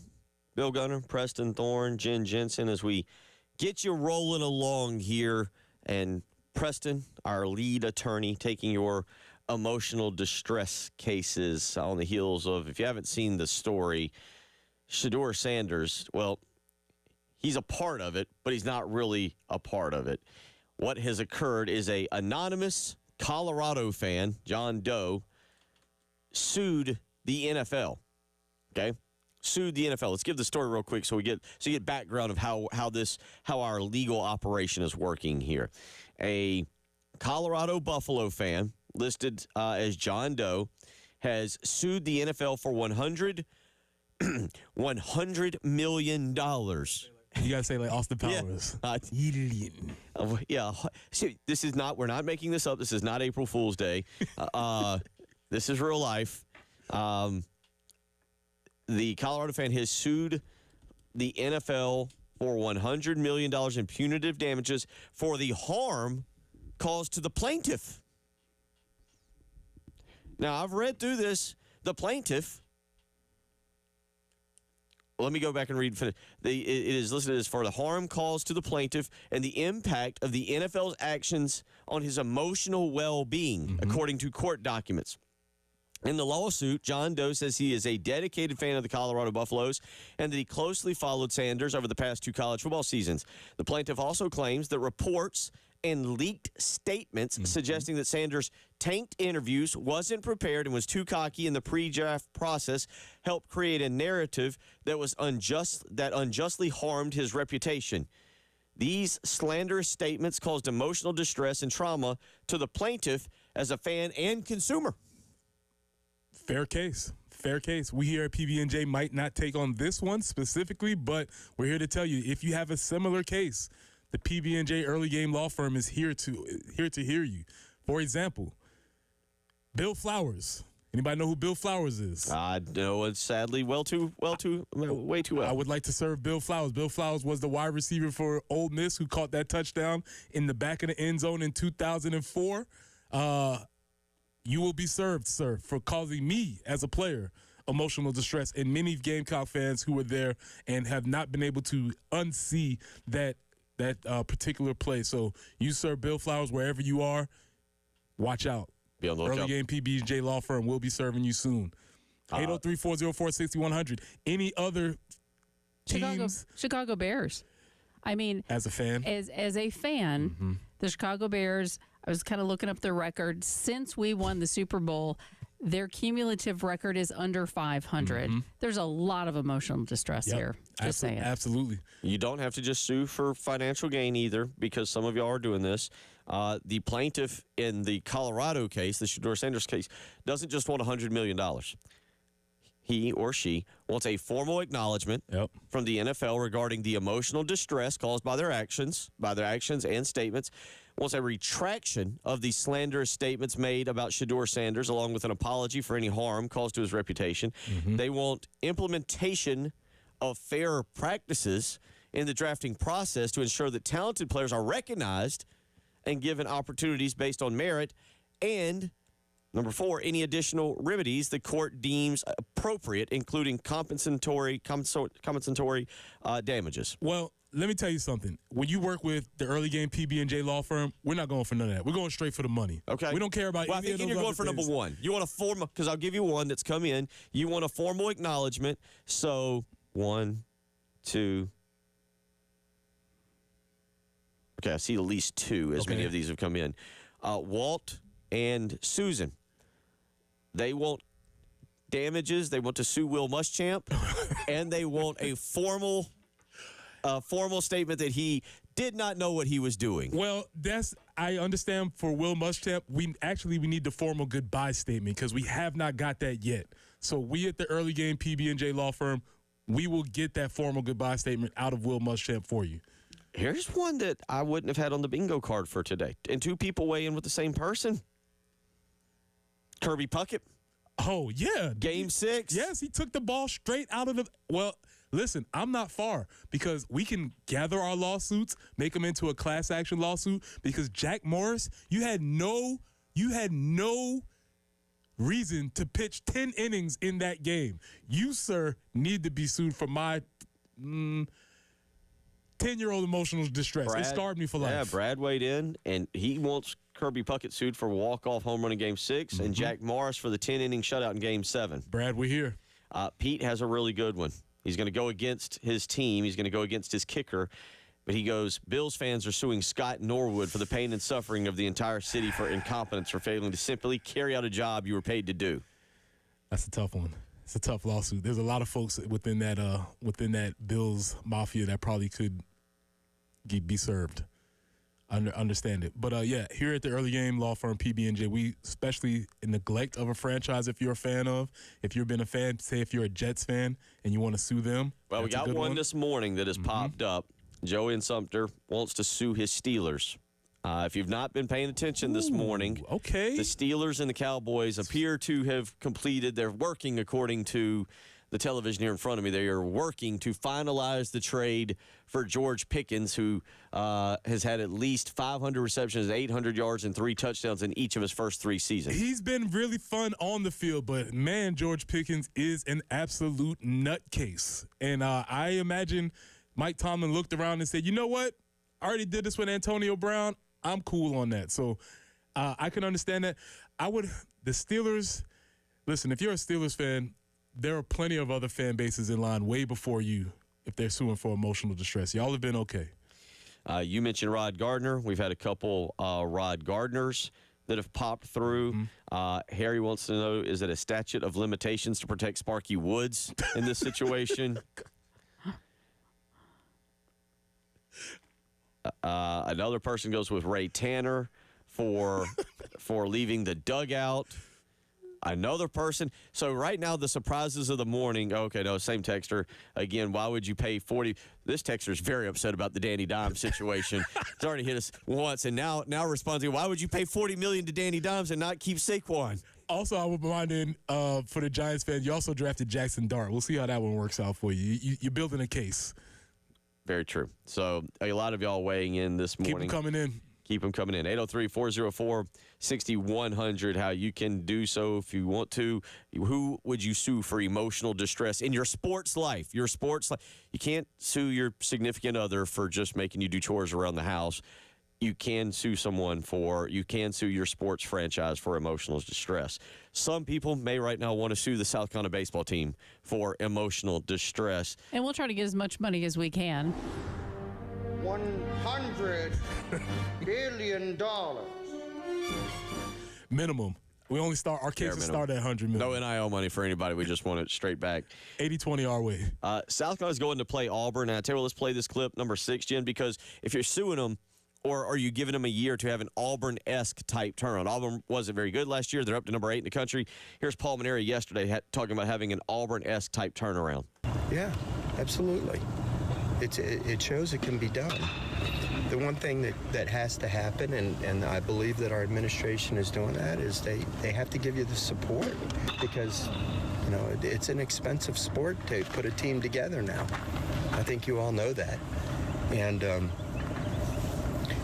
listen, it's not like you're the Yankees, or you're just going to go out and buy free agents, and it's still recruiting. Everybody in the league is spending money on players, so it's all relative. And but it shows what Auburn's done this year. It shows that anything is possible. Way back, I told you, the difference between 07 and 08 for me was like night and day. Of course, it was different circumstances. Then there was no transfer portal, there was no NIL, there was no revenue share, there was none. 11.7 scholarships, not whatever we're going to have next year. Circumstances are different, but Terry and I know how to do it. So that's all I can say. I'm confident that we can make this program what we want it to be. The problem with this is there's 3 weeks left of this season. And Preston, you never want to be talking about next year or making the program when this season is still going on? Yeah, it's a tough conversation. Which is almost what we got into in basketball pretty instantly in November when they lost to North Florida. Yeah, it's a pretty tough conversation when you're talking about the year moving forward when you're still in the year. But after last weekend, that's the only way to salvage any conversation, because the alternative conversation, as far as talking about not next year, is probably nothing that Paul Mainieri or anybody else wants to have. So the only positive thing we can do is to talk about next year. So if you want to get in with a lawsuit early on, or do you want to give them a year on emotional distress for what you've seen this year? Get in now. And 22-3 is some emotional distress. Get in now. We'll cite that as Exhibit A, and we'll mark your case. Our good buddy Reggie Anderson weighs in and says Sixers fans have the best case for legal action of all. 1986 when Philly didn't draft Brad Daugherty. That's a deep cut. Obviously, you still have for taking you all through the process and nothing coming of the process. Ben Simmons, Paul George, Joel Embiid. Philadelphia 76ers trusted their management through the process, and it has yielded zero. You have a case. On X, or Twitter for some of y'all, Ken weighs in and says, I'd like to sue Kurt Gibson for emotional distress for beating my beloved Bash brothers in the Oakland A's. Solid case. Keep them coming. Yep, solid case. 803-404-6100. If you want to get into that, we come back, get into a little bit of the NBA. Preston's got, and another thing, some playoff discussions to get into. You're listening to the early game.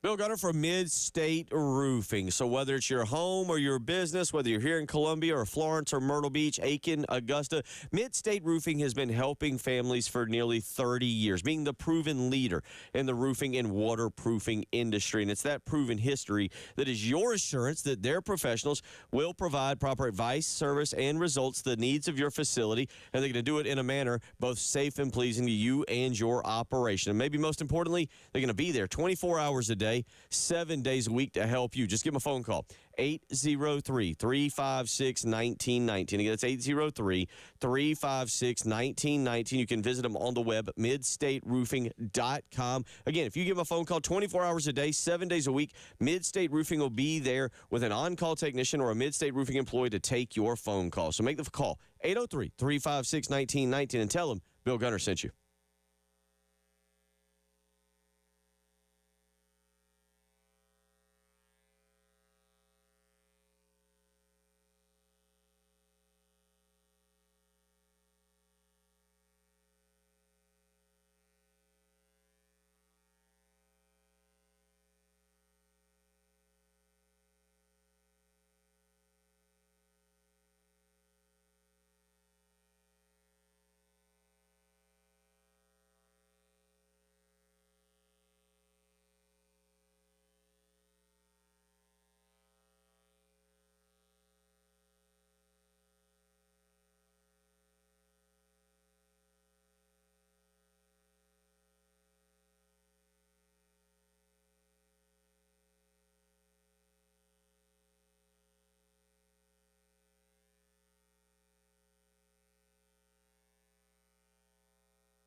Forest Drive at Percival Road, still working that earlier tie-up. Also, Highway 1 near Alpine Road, an accident reported there. Still getting mentions of Lady Street at Main.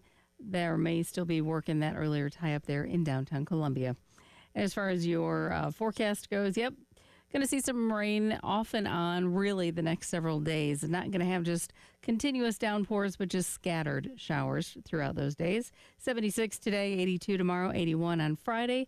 We're in the low to mid 70s for the weekend with, again, those chances of showers. Right now, though, 61 on the early game.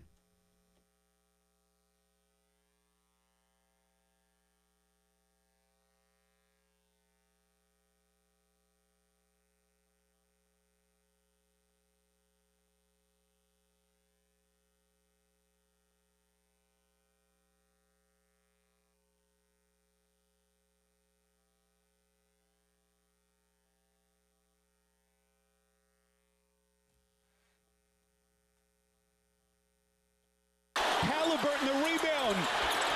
Seconds. They do have a timeout. Carlisle's going to let him play. Halliburton steps back and hits. Tyrese Halliburton trying to take Cleveland's heart. And it is over. The Indiana Pacers in a Game 2 stunner. That was the call last night on the television as you hear it. The Pacers win. And Preston, you've been banging the drum. And here's something. According to John Lewis of Sports Media Watch, first-round NBA playoffs viewership was up 4% year over year across ABC, ESPN, TNT, and NBA TV. But when you take out NBA TV, that figure jumps to 6%. However, Preston has... And another thing. Here's the thing. I've told you at the 6. I've told you at the 7. Telling you now at the 8. The NBA playoffs is what you think the NCAA tournament is. When you want all the buzzer beaters, when you want all the storylines, when you want the excitement, when you want the great basketball, because college basketball, when you want all of that, you tune in for the NBA playoffs. Last night, Tyrese Halliburton hit his second game winner of the playoffs. Because remember, he already did it to the Bucks. Yep. Remember, his dad was on the court waving the flag. Remember, he was saying, yay, yay. He was doing all that to Giannis. That already happened. He did it again last night. Get Cleveland Cavaliers out of here. But it's not just him. It's Jokic putting up a 46-point, 24-rebound, 8-assist game one game. It is Donovan Mitchell in a loss last night scoring 46 points. It is Jalen Brunson bringing the Knicks back from the verge, down 20 in the third quarter to the Boston Celtics, which leads me to my biggest point. We have to do whatever we can do to get the Boston Celtics out of there. They are a scourge on basketball. They shot 63 pointers the other night, missed 45 of them. They are the most boring basketball team in the NBA. Their lead star is boring in Jason Tatum. He is a cardboard cutout of a Ken doll. Don't like anything about him. Joe Mazzulla, what a nutcase. Get him out of here. Dude thinks he's impressive. He's not. He took over a team that was well-suited for him. It was already made from. How good a coach is he? We don't know. The boss, Jaylen Brown, what's up with him? I do kind of like Al Horford. Oh, yeah. Except for my guy, Al Horford. But get the Celtics out of here. They are extremely boring. And the only problem with them being that boring is that they will probably win this series against the Knicks, and they will probably advance, and they will probably move on to the finals. The first games, in all 4 games, the road team went on the road and won their games. That was the Golden State Warriors. That was the Denver Nuggets. That was the Indiana Pacers. That was the New York Knicks. These series are going to be electric. Everything is happening. It's a lot of fun. The NBA action, back like they used to say, NBA action is fantastic. It is back. Bringing that back, fun. huh? Yes, man, because this is absolutely fun. What the NBA is what you all think the NCAA is. It's not. It's the NBA. Okay. I'm not going to necessarily argue. I haven't been as locked in. The Knicks are a neat story. They again play tonight against the Celtics. That'll be game 2 of that series in Boston. But going back to your stat, because I saw this pop up a lot. Jason Tatum was 4 of 15 from 3 in one game, one singular game. this is what you had. Jason Tatum was 4 of 15 from three-point range. Derek White took 18 total shots. 16 were from three-point range. He was 5 of 16. Jaylen Brown took 20 total shots. 10 of them were from three-point range. He was 1 of 10 from three-point range. Your boy Al Horford jumped in for 5 more three-pointers just so he wouldn't be left out. He's extended his career with the three-point line. But no, that was a ridiculous effort. And as you mentioned, they shot 15 of 60. 15 of 60 from three-point range. Yeah, here's the thing. It's called an adjustment. You're not making the threes today? Move a little bit closer. Jason Tatum took a step-back three at the end of the game when he had already gotten past his defender, re-dribbled, came back, took a step-back three, missed, obviously. Yeah, they're just not a lot of fun to watch. They're not a lot of fun to participate in. There's not a great storyline with them. They're good, but they're not a lot of fun. There's a lot. If I was to have the power rank fun teams in the NBA, they'd be at the absolute bottom just because of the style of ball that they play, their star. None of that is actually any fun. So all of this is a lot of fun here. NBA playoffs is what you want to do. And another thing. And that's Preston Thorns and another thing.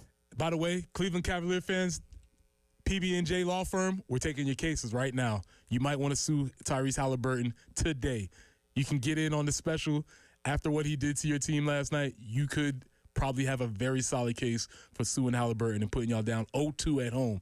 And even when you had the second best record in the league. Derek weighs in, says, what is your retainer? I want to sue Nick Saban, Mac Brown, Florida, and Ray Tanner for football malpractice. They made Will Muschamp think he could coach. I like this case. This is right up the alley. This is one I would I'll take this case on individually. You don't even need the rest of the law firm for this. I'll take this one on by myself. I'm the Will Muschamp division of this law firm. Reg weighs in and says, how about sue pitching coach Terry Rooney for your staff? 2 grand slams and winning it is cruel and unusual punishment. We're going to put that one on hold. Speaking of retainer, we'll put that on hold because you might have a very solid case in that. Speaking of baseball, let's go out to the phone lines. Brian wants to weigh in this morning on Gamecock Baseball. Brian, how you doing? What's on your mind? Hey, guys. Hey, I hadn't called in a while because I've just been very disheartened with everything, college sports in general, with NIL and all that. But the baseball, I'm listening to people talk, and as a Gamecock fan and the way Gamecock fans have been over the years, I've lost my mind here. We have a coach that's won a national championship, has a resume, and we're not even giving him a full year. And Gamecock fans that say, oh, after 4 or 5 years of mediocre football, we should still keep him. Now they want to get rid of a guy with this pedigree, and we haven't even had a full season and let him get his players in there yet. I don't understand. And my question, I'm going to ask you a question, then I'm going to make a comment. My question is, why? Why has it gotten to this place where we as Gamecock Nation, we seem like we're going the total opposite of what Gamecock fans usually try to do, keeping coaches around, just being rude to other Gamecock fans that say, hey, it's time for him to go, and they get on their websites and they say, oh, you're not a Gamecock for saying that. Now, my comment, NIL, and I haven't had a chance to call into Jay and tell him this, but I want y'all to know something. I was a Silver Spur donor, and I say I gave up my Gamecock Club membership, Silver Spur, because of NIL, and once the school announced these corporate expansions to the stadium and lessening the number of seats for normal fans. I gave it up. I'm over it. They're ruining college sports, and I will probably never come back to it. But I'll continue to listen, guys. Thanks. Appreciate it, Brian. Sounds like you're under emotional distress. May I interest you in a lawsuit from the early game PB&J? You might have a case, whether that's against college sports in general. You might want to sue them. You might want to sue the Gamecock Club. That's cool. But also, you might want to sue other Gamecock fans. Seems like you might have a case. There's a lot to be said for that. I think from what you just said, the reason why this case is different, yes, he does have a pedigree, but Gamecock baseball has traditionally been held up as the beacon of the program. And to see it in this place where it is right now, I think that's where a lot of people are struggling. Well, that and this team or this program had been in a regional 2 consecutive years. They'd been in a super regional 2 years ago.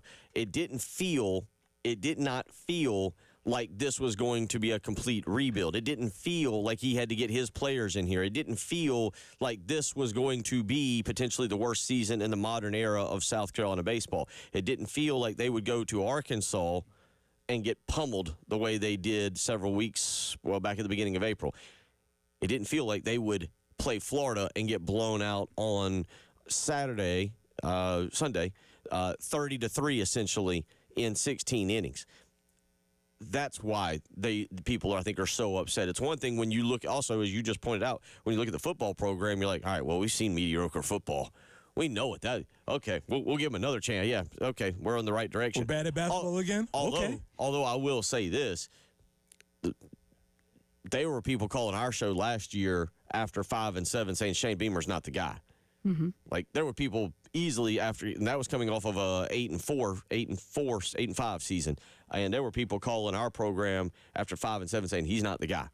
So, fan is still short for fanatic, but I get it what you're saying about the pedigree of Pulmonary, but there's almost no excuse for what we're watching in baseball. Well, and last year we were 37-25, I think was the record under Kingston. So we're sitting at about 26-23 this season so far. So yeah, there's some room for complaining and concern. And of those 24, whatever the wins are, overwhelming majority of them against quad 3 and quad 3-4 opponents. 803-404-6100. Come back. We'll get into a few more of these lawsuit cases. I'm ready. Max weighs in, sue Pete Carroll for calling up a passing play instead of a running Marshawn Lynch play when the Super Bowl is on the line. That is a very strong case. You like emotional malpractice. Yep, emotional distress for any Seahawks fans out there. We'll get into a few more of those this morning as we roll along. You're listening to Preston Thorne, Bill Gunner, Jen Jensen. It is the early game.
Looks like a stalled vehicle on 378 near Northside Boulevard, so kind of just before the Corley Mill Road, Ginny Lane area. That's Highway 378 eastbound. So just allow for a little extra slowdown and congestion in that area due to that disabled vehicle. Forest Drive at Percival, also an accident there.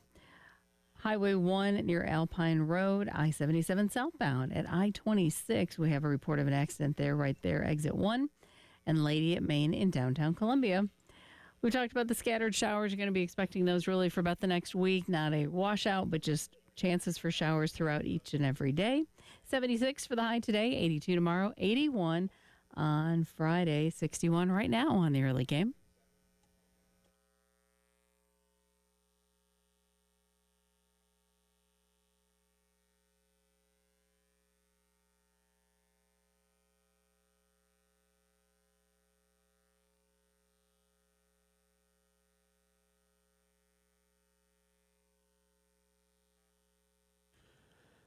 $8:35 as you continue to send in your emotional distress lawsuits, and we'll get to more of those.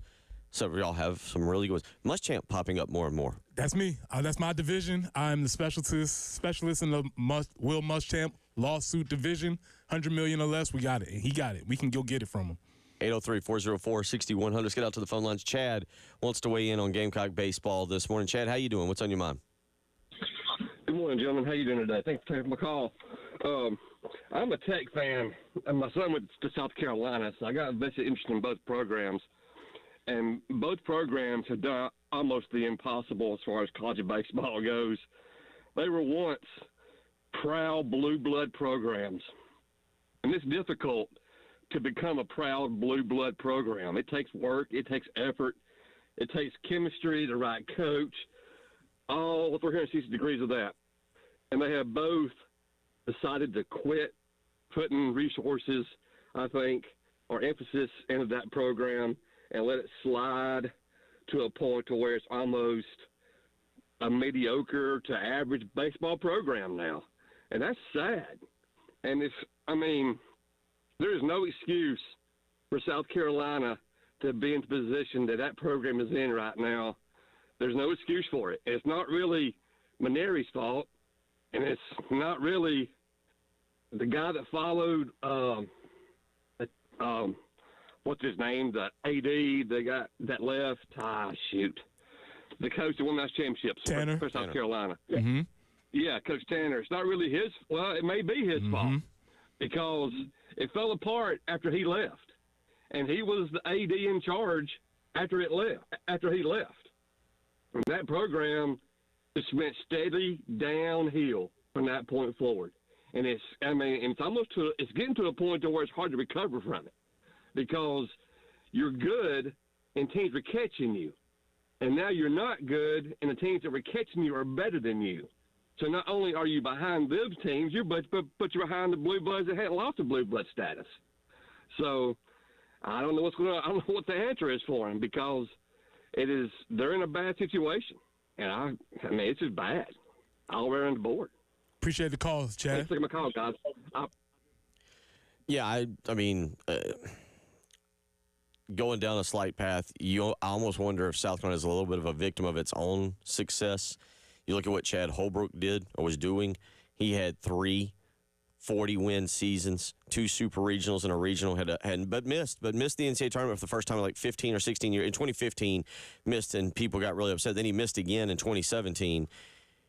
But there was 3 40-win seasons. Did we get 2 because of the success of Ray Tanner and all that consistent making the NCAA tournament every year and winning 40 games? Most teams have a slip-up every once in a while. But if you look at Chad Holbrook's teams, 43 wins, 44 wins, 46 wins. Now, at College of Charleston, he's not made an NCAA tournament. It should be pointed out. He's not made an NCAA tournament. Last year, they probably should have gotten in. They were 41-14. But really, he hasn't necessarily been anywhere close at College of Charleston. Right. So, but I wonder if you stay the Chad Holbrook course, do things get panned out, get evened out, and they work? Who knows? Yeah, I mean that's a question that'll be left to the hypotheticals and the what ifs. But you can't be a victim. I don't believe in the victim of your own success. It's called a lifestyle. It's like I will never go back to sleeping in a twin-size bed again. I can't do it.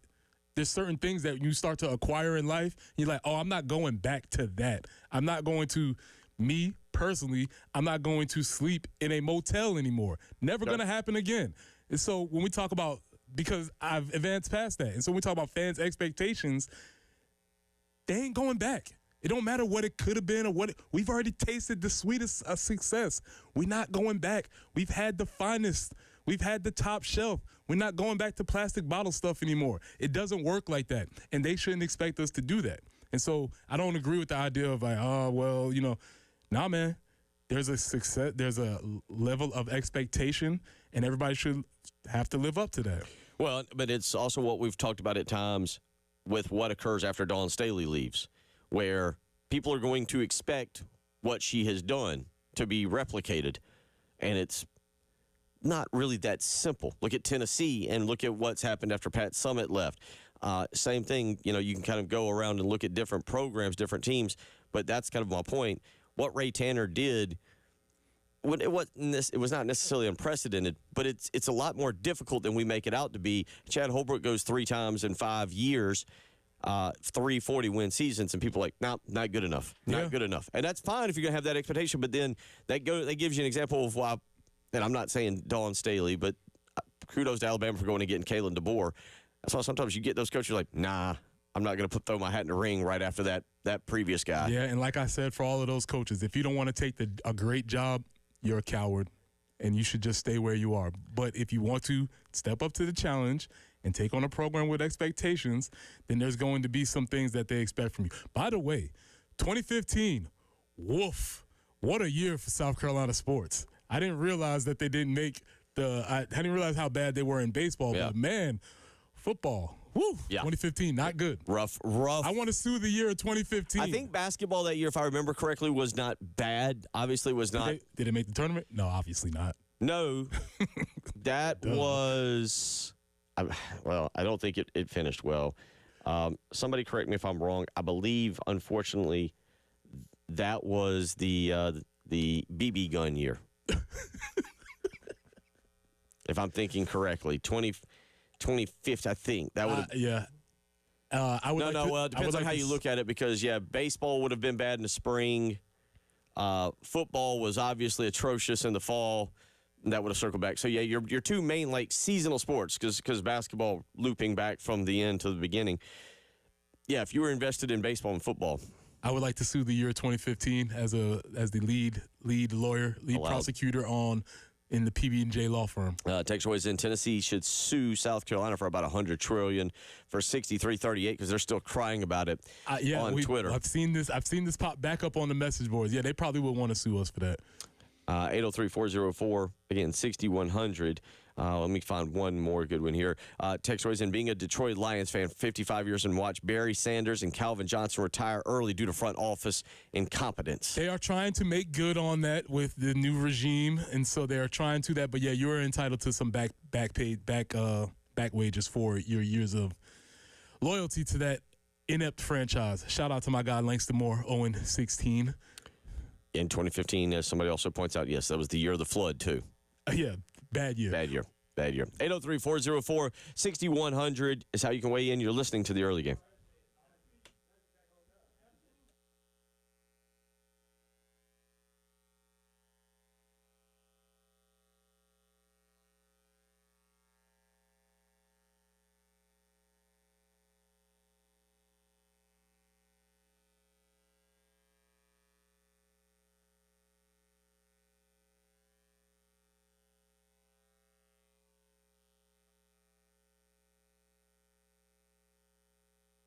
Bill Gunner for the Ecton Law Firm. If you've received one of those mean, nasty notices from the IRS, you or your business could be in trouble. But guess what? There is somebody ready to help you. Contact John Ecton and his team today. 803-771-9800. Nobody wants to go through the IRS maze alone. You need somebody that's ready to help you.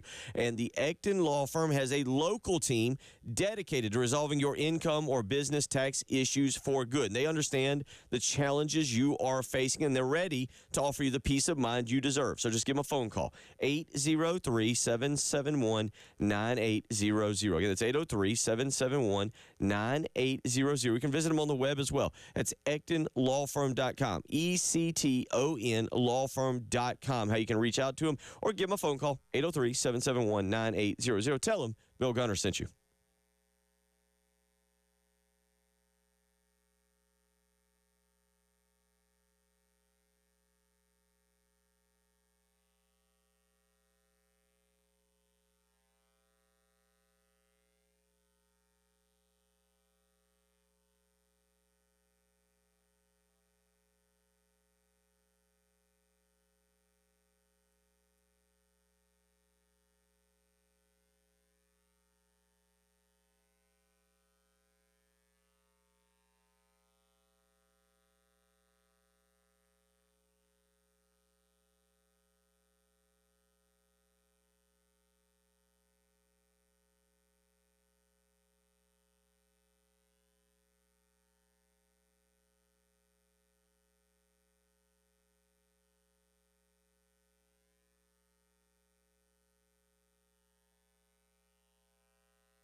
Wrapping it up on a Wednesday morning. Busy day tomorrow. We'll have our Corley Pool Solutions Checkered Flag Challenge. We'll have a little Braves Chop Talk, and we will get you ready for whatever the weekend holds. Mother's Day, Preston Thorne. We got to start reminding people that way on Thursday they can get out to the local store and make sure to pick up the flowers or the cards.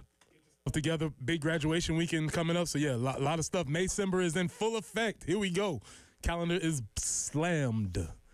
So we have covered pretty much everything today. A lot of baseball talk as we try to figure everything out. We've gotten into your emotional distress lawsuits. If you want to get into one of those, KT from Lexington, pencil me in for the 98 through 2000 football seasons. I don't think I'm fully recovered from that emotionally. Yeah, you do have a claims case, although I'll have to recuse myself from that case. Because I am probably named in the plaintiffs. Steven weighs in. I'd like to sue Navy for beating us in football in '84 when we were ranked number 2 and 9-0 and keeping us from staying undefeated and potentially being ranked number 1 that week. Solid case to take away. I have to send that to our senior division. 803-404-6100, how you can weigh in. If you're wondering what exactly we're talking about, we're joking about that. Let me just give you, again, a quick background. A Colorado Buffalo fan, allegedly, has John Doe. Allegedly. He says he's a dedicated fan of Colorado Buffaloes and has followed Shedeur Sanders over the past 2 college football seasons. He has sued the NFL, saying he has emotional distress because Shedeur Sanders fell all the way to the 5th round. This is not Shedeur suing. This isn't a fan suing on the behalf of to get Shedeur money. This is a fan saying that Shedeur Sanders, I would have liked to have been there at his little draft party to have watched all this occur. What I can only assume might have occurred. At this fan's draft party? He's going to have to provide evidence. He's going to have to provide himself, maybe some tweets of him spiraling, maybe some video of him, crying or doing some things like that. We're going to need probably evidence to prove his case because right now the case is pretty flimsy. 803-404-6100, how you can weigh in if you want to do so this morning. Again, a lot of baseball talk, a little bit of football talk, kind of wrapping things up with the scheduling of Clemson and Notre Dame on a 12-year schedule. And it sounded like you were like, cool, we'll see if you get to the very end of it. Yeah, I don't think we're going to get to the end of 12 years. I mean, 12 years will come quickly, but a lot will change in that time period. Again, think about where we were 5 years ago as far as college sports were concerned, 3 years ago, 2 years ago. And to make plans for 12 years, I get it, but I'm not sure if that'll come to fruition. One thing, we've talked a little football. We talked to Lenora Sellers a little bit. We talked about expectations. Let's just hear real quick a clip. This is Shane Beamer last night at a welcome home event we've talked about expectations with Jeremiah Donati, the fans' expectations, what expectations were for baseball, how fans are handling that. Here is Shane Beamer last night talking about Lenora Sellers and handling the hype that he is now receiving. I think he's some guys I would worry about. He's as level-headed and grounded. I mean, it's funny. I was telling somebody the other day, it's college athletics. 2025, he went with me to Florence for the Gamecock Club event, and he obviously, he's at the Gamecock Club event. He's in Florence, it's his hometown. Part of revenue sharing and the money they're able to get from NIL is being able to do events like he did in Florence. So he's over there in Florence for that. But then the very next day, he's texting me, can I reach out to the academic people because he missed a class that the professor didn't excuse him to be at the event in Florence. And I'm like, this ain't college football 2025. I got the player signing autographs at an event for NIL, but he's also got a professor that he missed a class. And then, he's such a great young man. Even yesterday, he's doing an internship this summer, and he texted me yesterday, hey, can you send me basically the schedule for the summer? Because the place that I'm doing the internship for, they need like the dates and the times, and I'm going to be available and things like that as well. So no, he's as grounded as can be, and it's cool to see. But I've talked to him, or not necessarily specifically to him, but some of the other guys, that all that stuff's great. But the best thing you can do is go play good football this upcoming fall, no matter who it is. And we'll have those conversations even more so as we get closer to the season. So you got Shane Beamer talking about his expectations earlier with Jeremiah Donati. You also got him talking about the expectations and the hype for Lenore Sellers, how he's handling it. And then we've gone the other direction with how baseball has handled it and the expectations moving forward. Yeah. We'll see what the expectations are moving forward for baseball. But, yeah, as far as Lenora Sellers is concerned, the expectations are high. McShay had him in number 4. In the Patrick Perret World Too Early draft board, had him number 1, which I agreed with. And so, yes, there are expectations, but they've been on him. He's handled that for his whole career, and I don't expect that to change. 803-404-6100. We'll wrap up here with a couple more as y'all have sent plenty of things in. Real quick, a baseball text. USC baseball is missing a field general, Cole Messina, and this just goes wild back. I like how we jumped from Cole Messina all the way to Rob DeBoer. Okay. We skipped over all those players like Adrian Morales and Scott Wingo and some of the guys like that. We just went, so good text. I'm with you on that. Hey, real quick update on the women's softball in the SEC tournament. They're playing Alabama tonight. Florida and Ole Miss play at 5 on the SEC network. And about 35 minutes after that game, South Carolina's playing Alabama. That is right. I told Preston to start the show. I almost got through the whole show without one mistake. I told him, I mentioned it as we were sitting here before the show, and I looked at it, and I was thinking today is the 6th, and that it's 7th. We actually looked at it, and I had him down. He put it down to talk about tomorrow because they will have hopefully won. Me not thinking about it, but yes. Yeah, so say that again for people that missed that. Yep. So they're going to play tonight. They're going to play Alabama about 35 minutes after the 5 o'clock game, which is Florida and Ole Miss. So you can find that on the SEC network. So close. I was so close to knowing my days. Haven't said Monday, but I was so close. But I got the 6th and the 7th backwards on that. So good luck to them, Ashley Chastain Woodard tonight. They're over in Athens, Georgia for that. I don't know. I haven't seen any projections on them hosting a regional or where they're at, but we'll try and monitor that. Maybe bring that up tomorrow. We'll see. All right. A lot of you with your lawsuits. What was the Papa Joe? Wants to sue the year 2020. This is not in our sports. He says not enough toilet paper. I'll leave you with that. A lot of people want to use that one. We probably won't step into that one. Y'all have a great rest of the day. Appreciate y'all.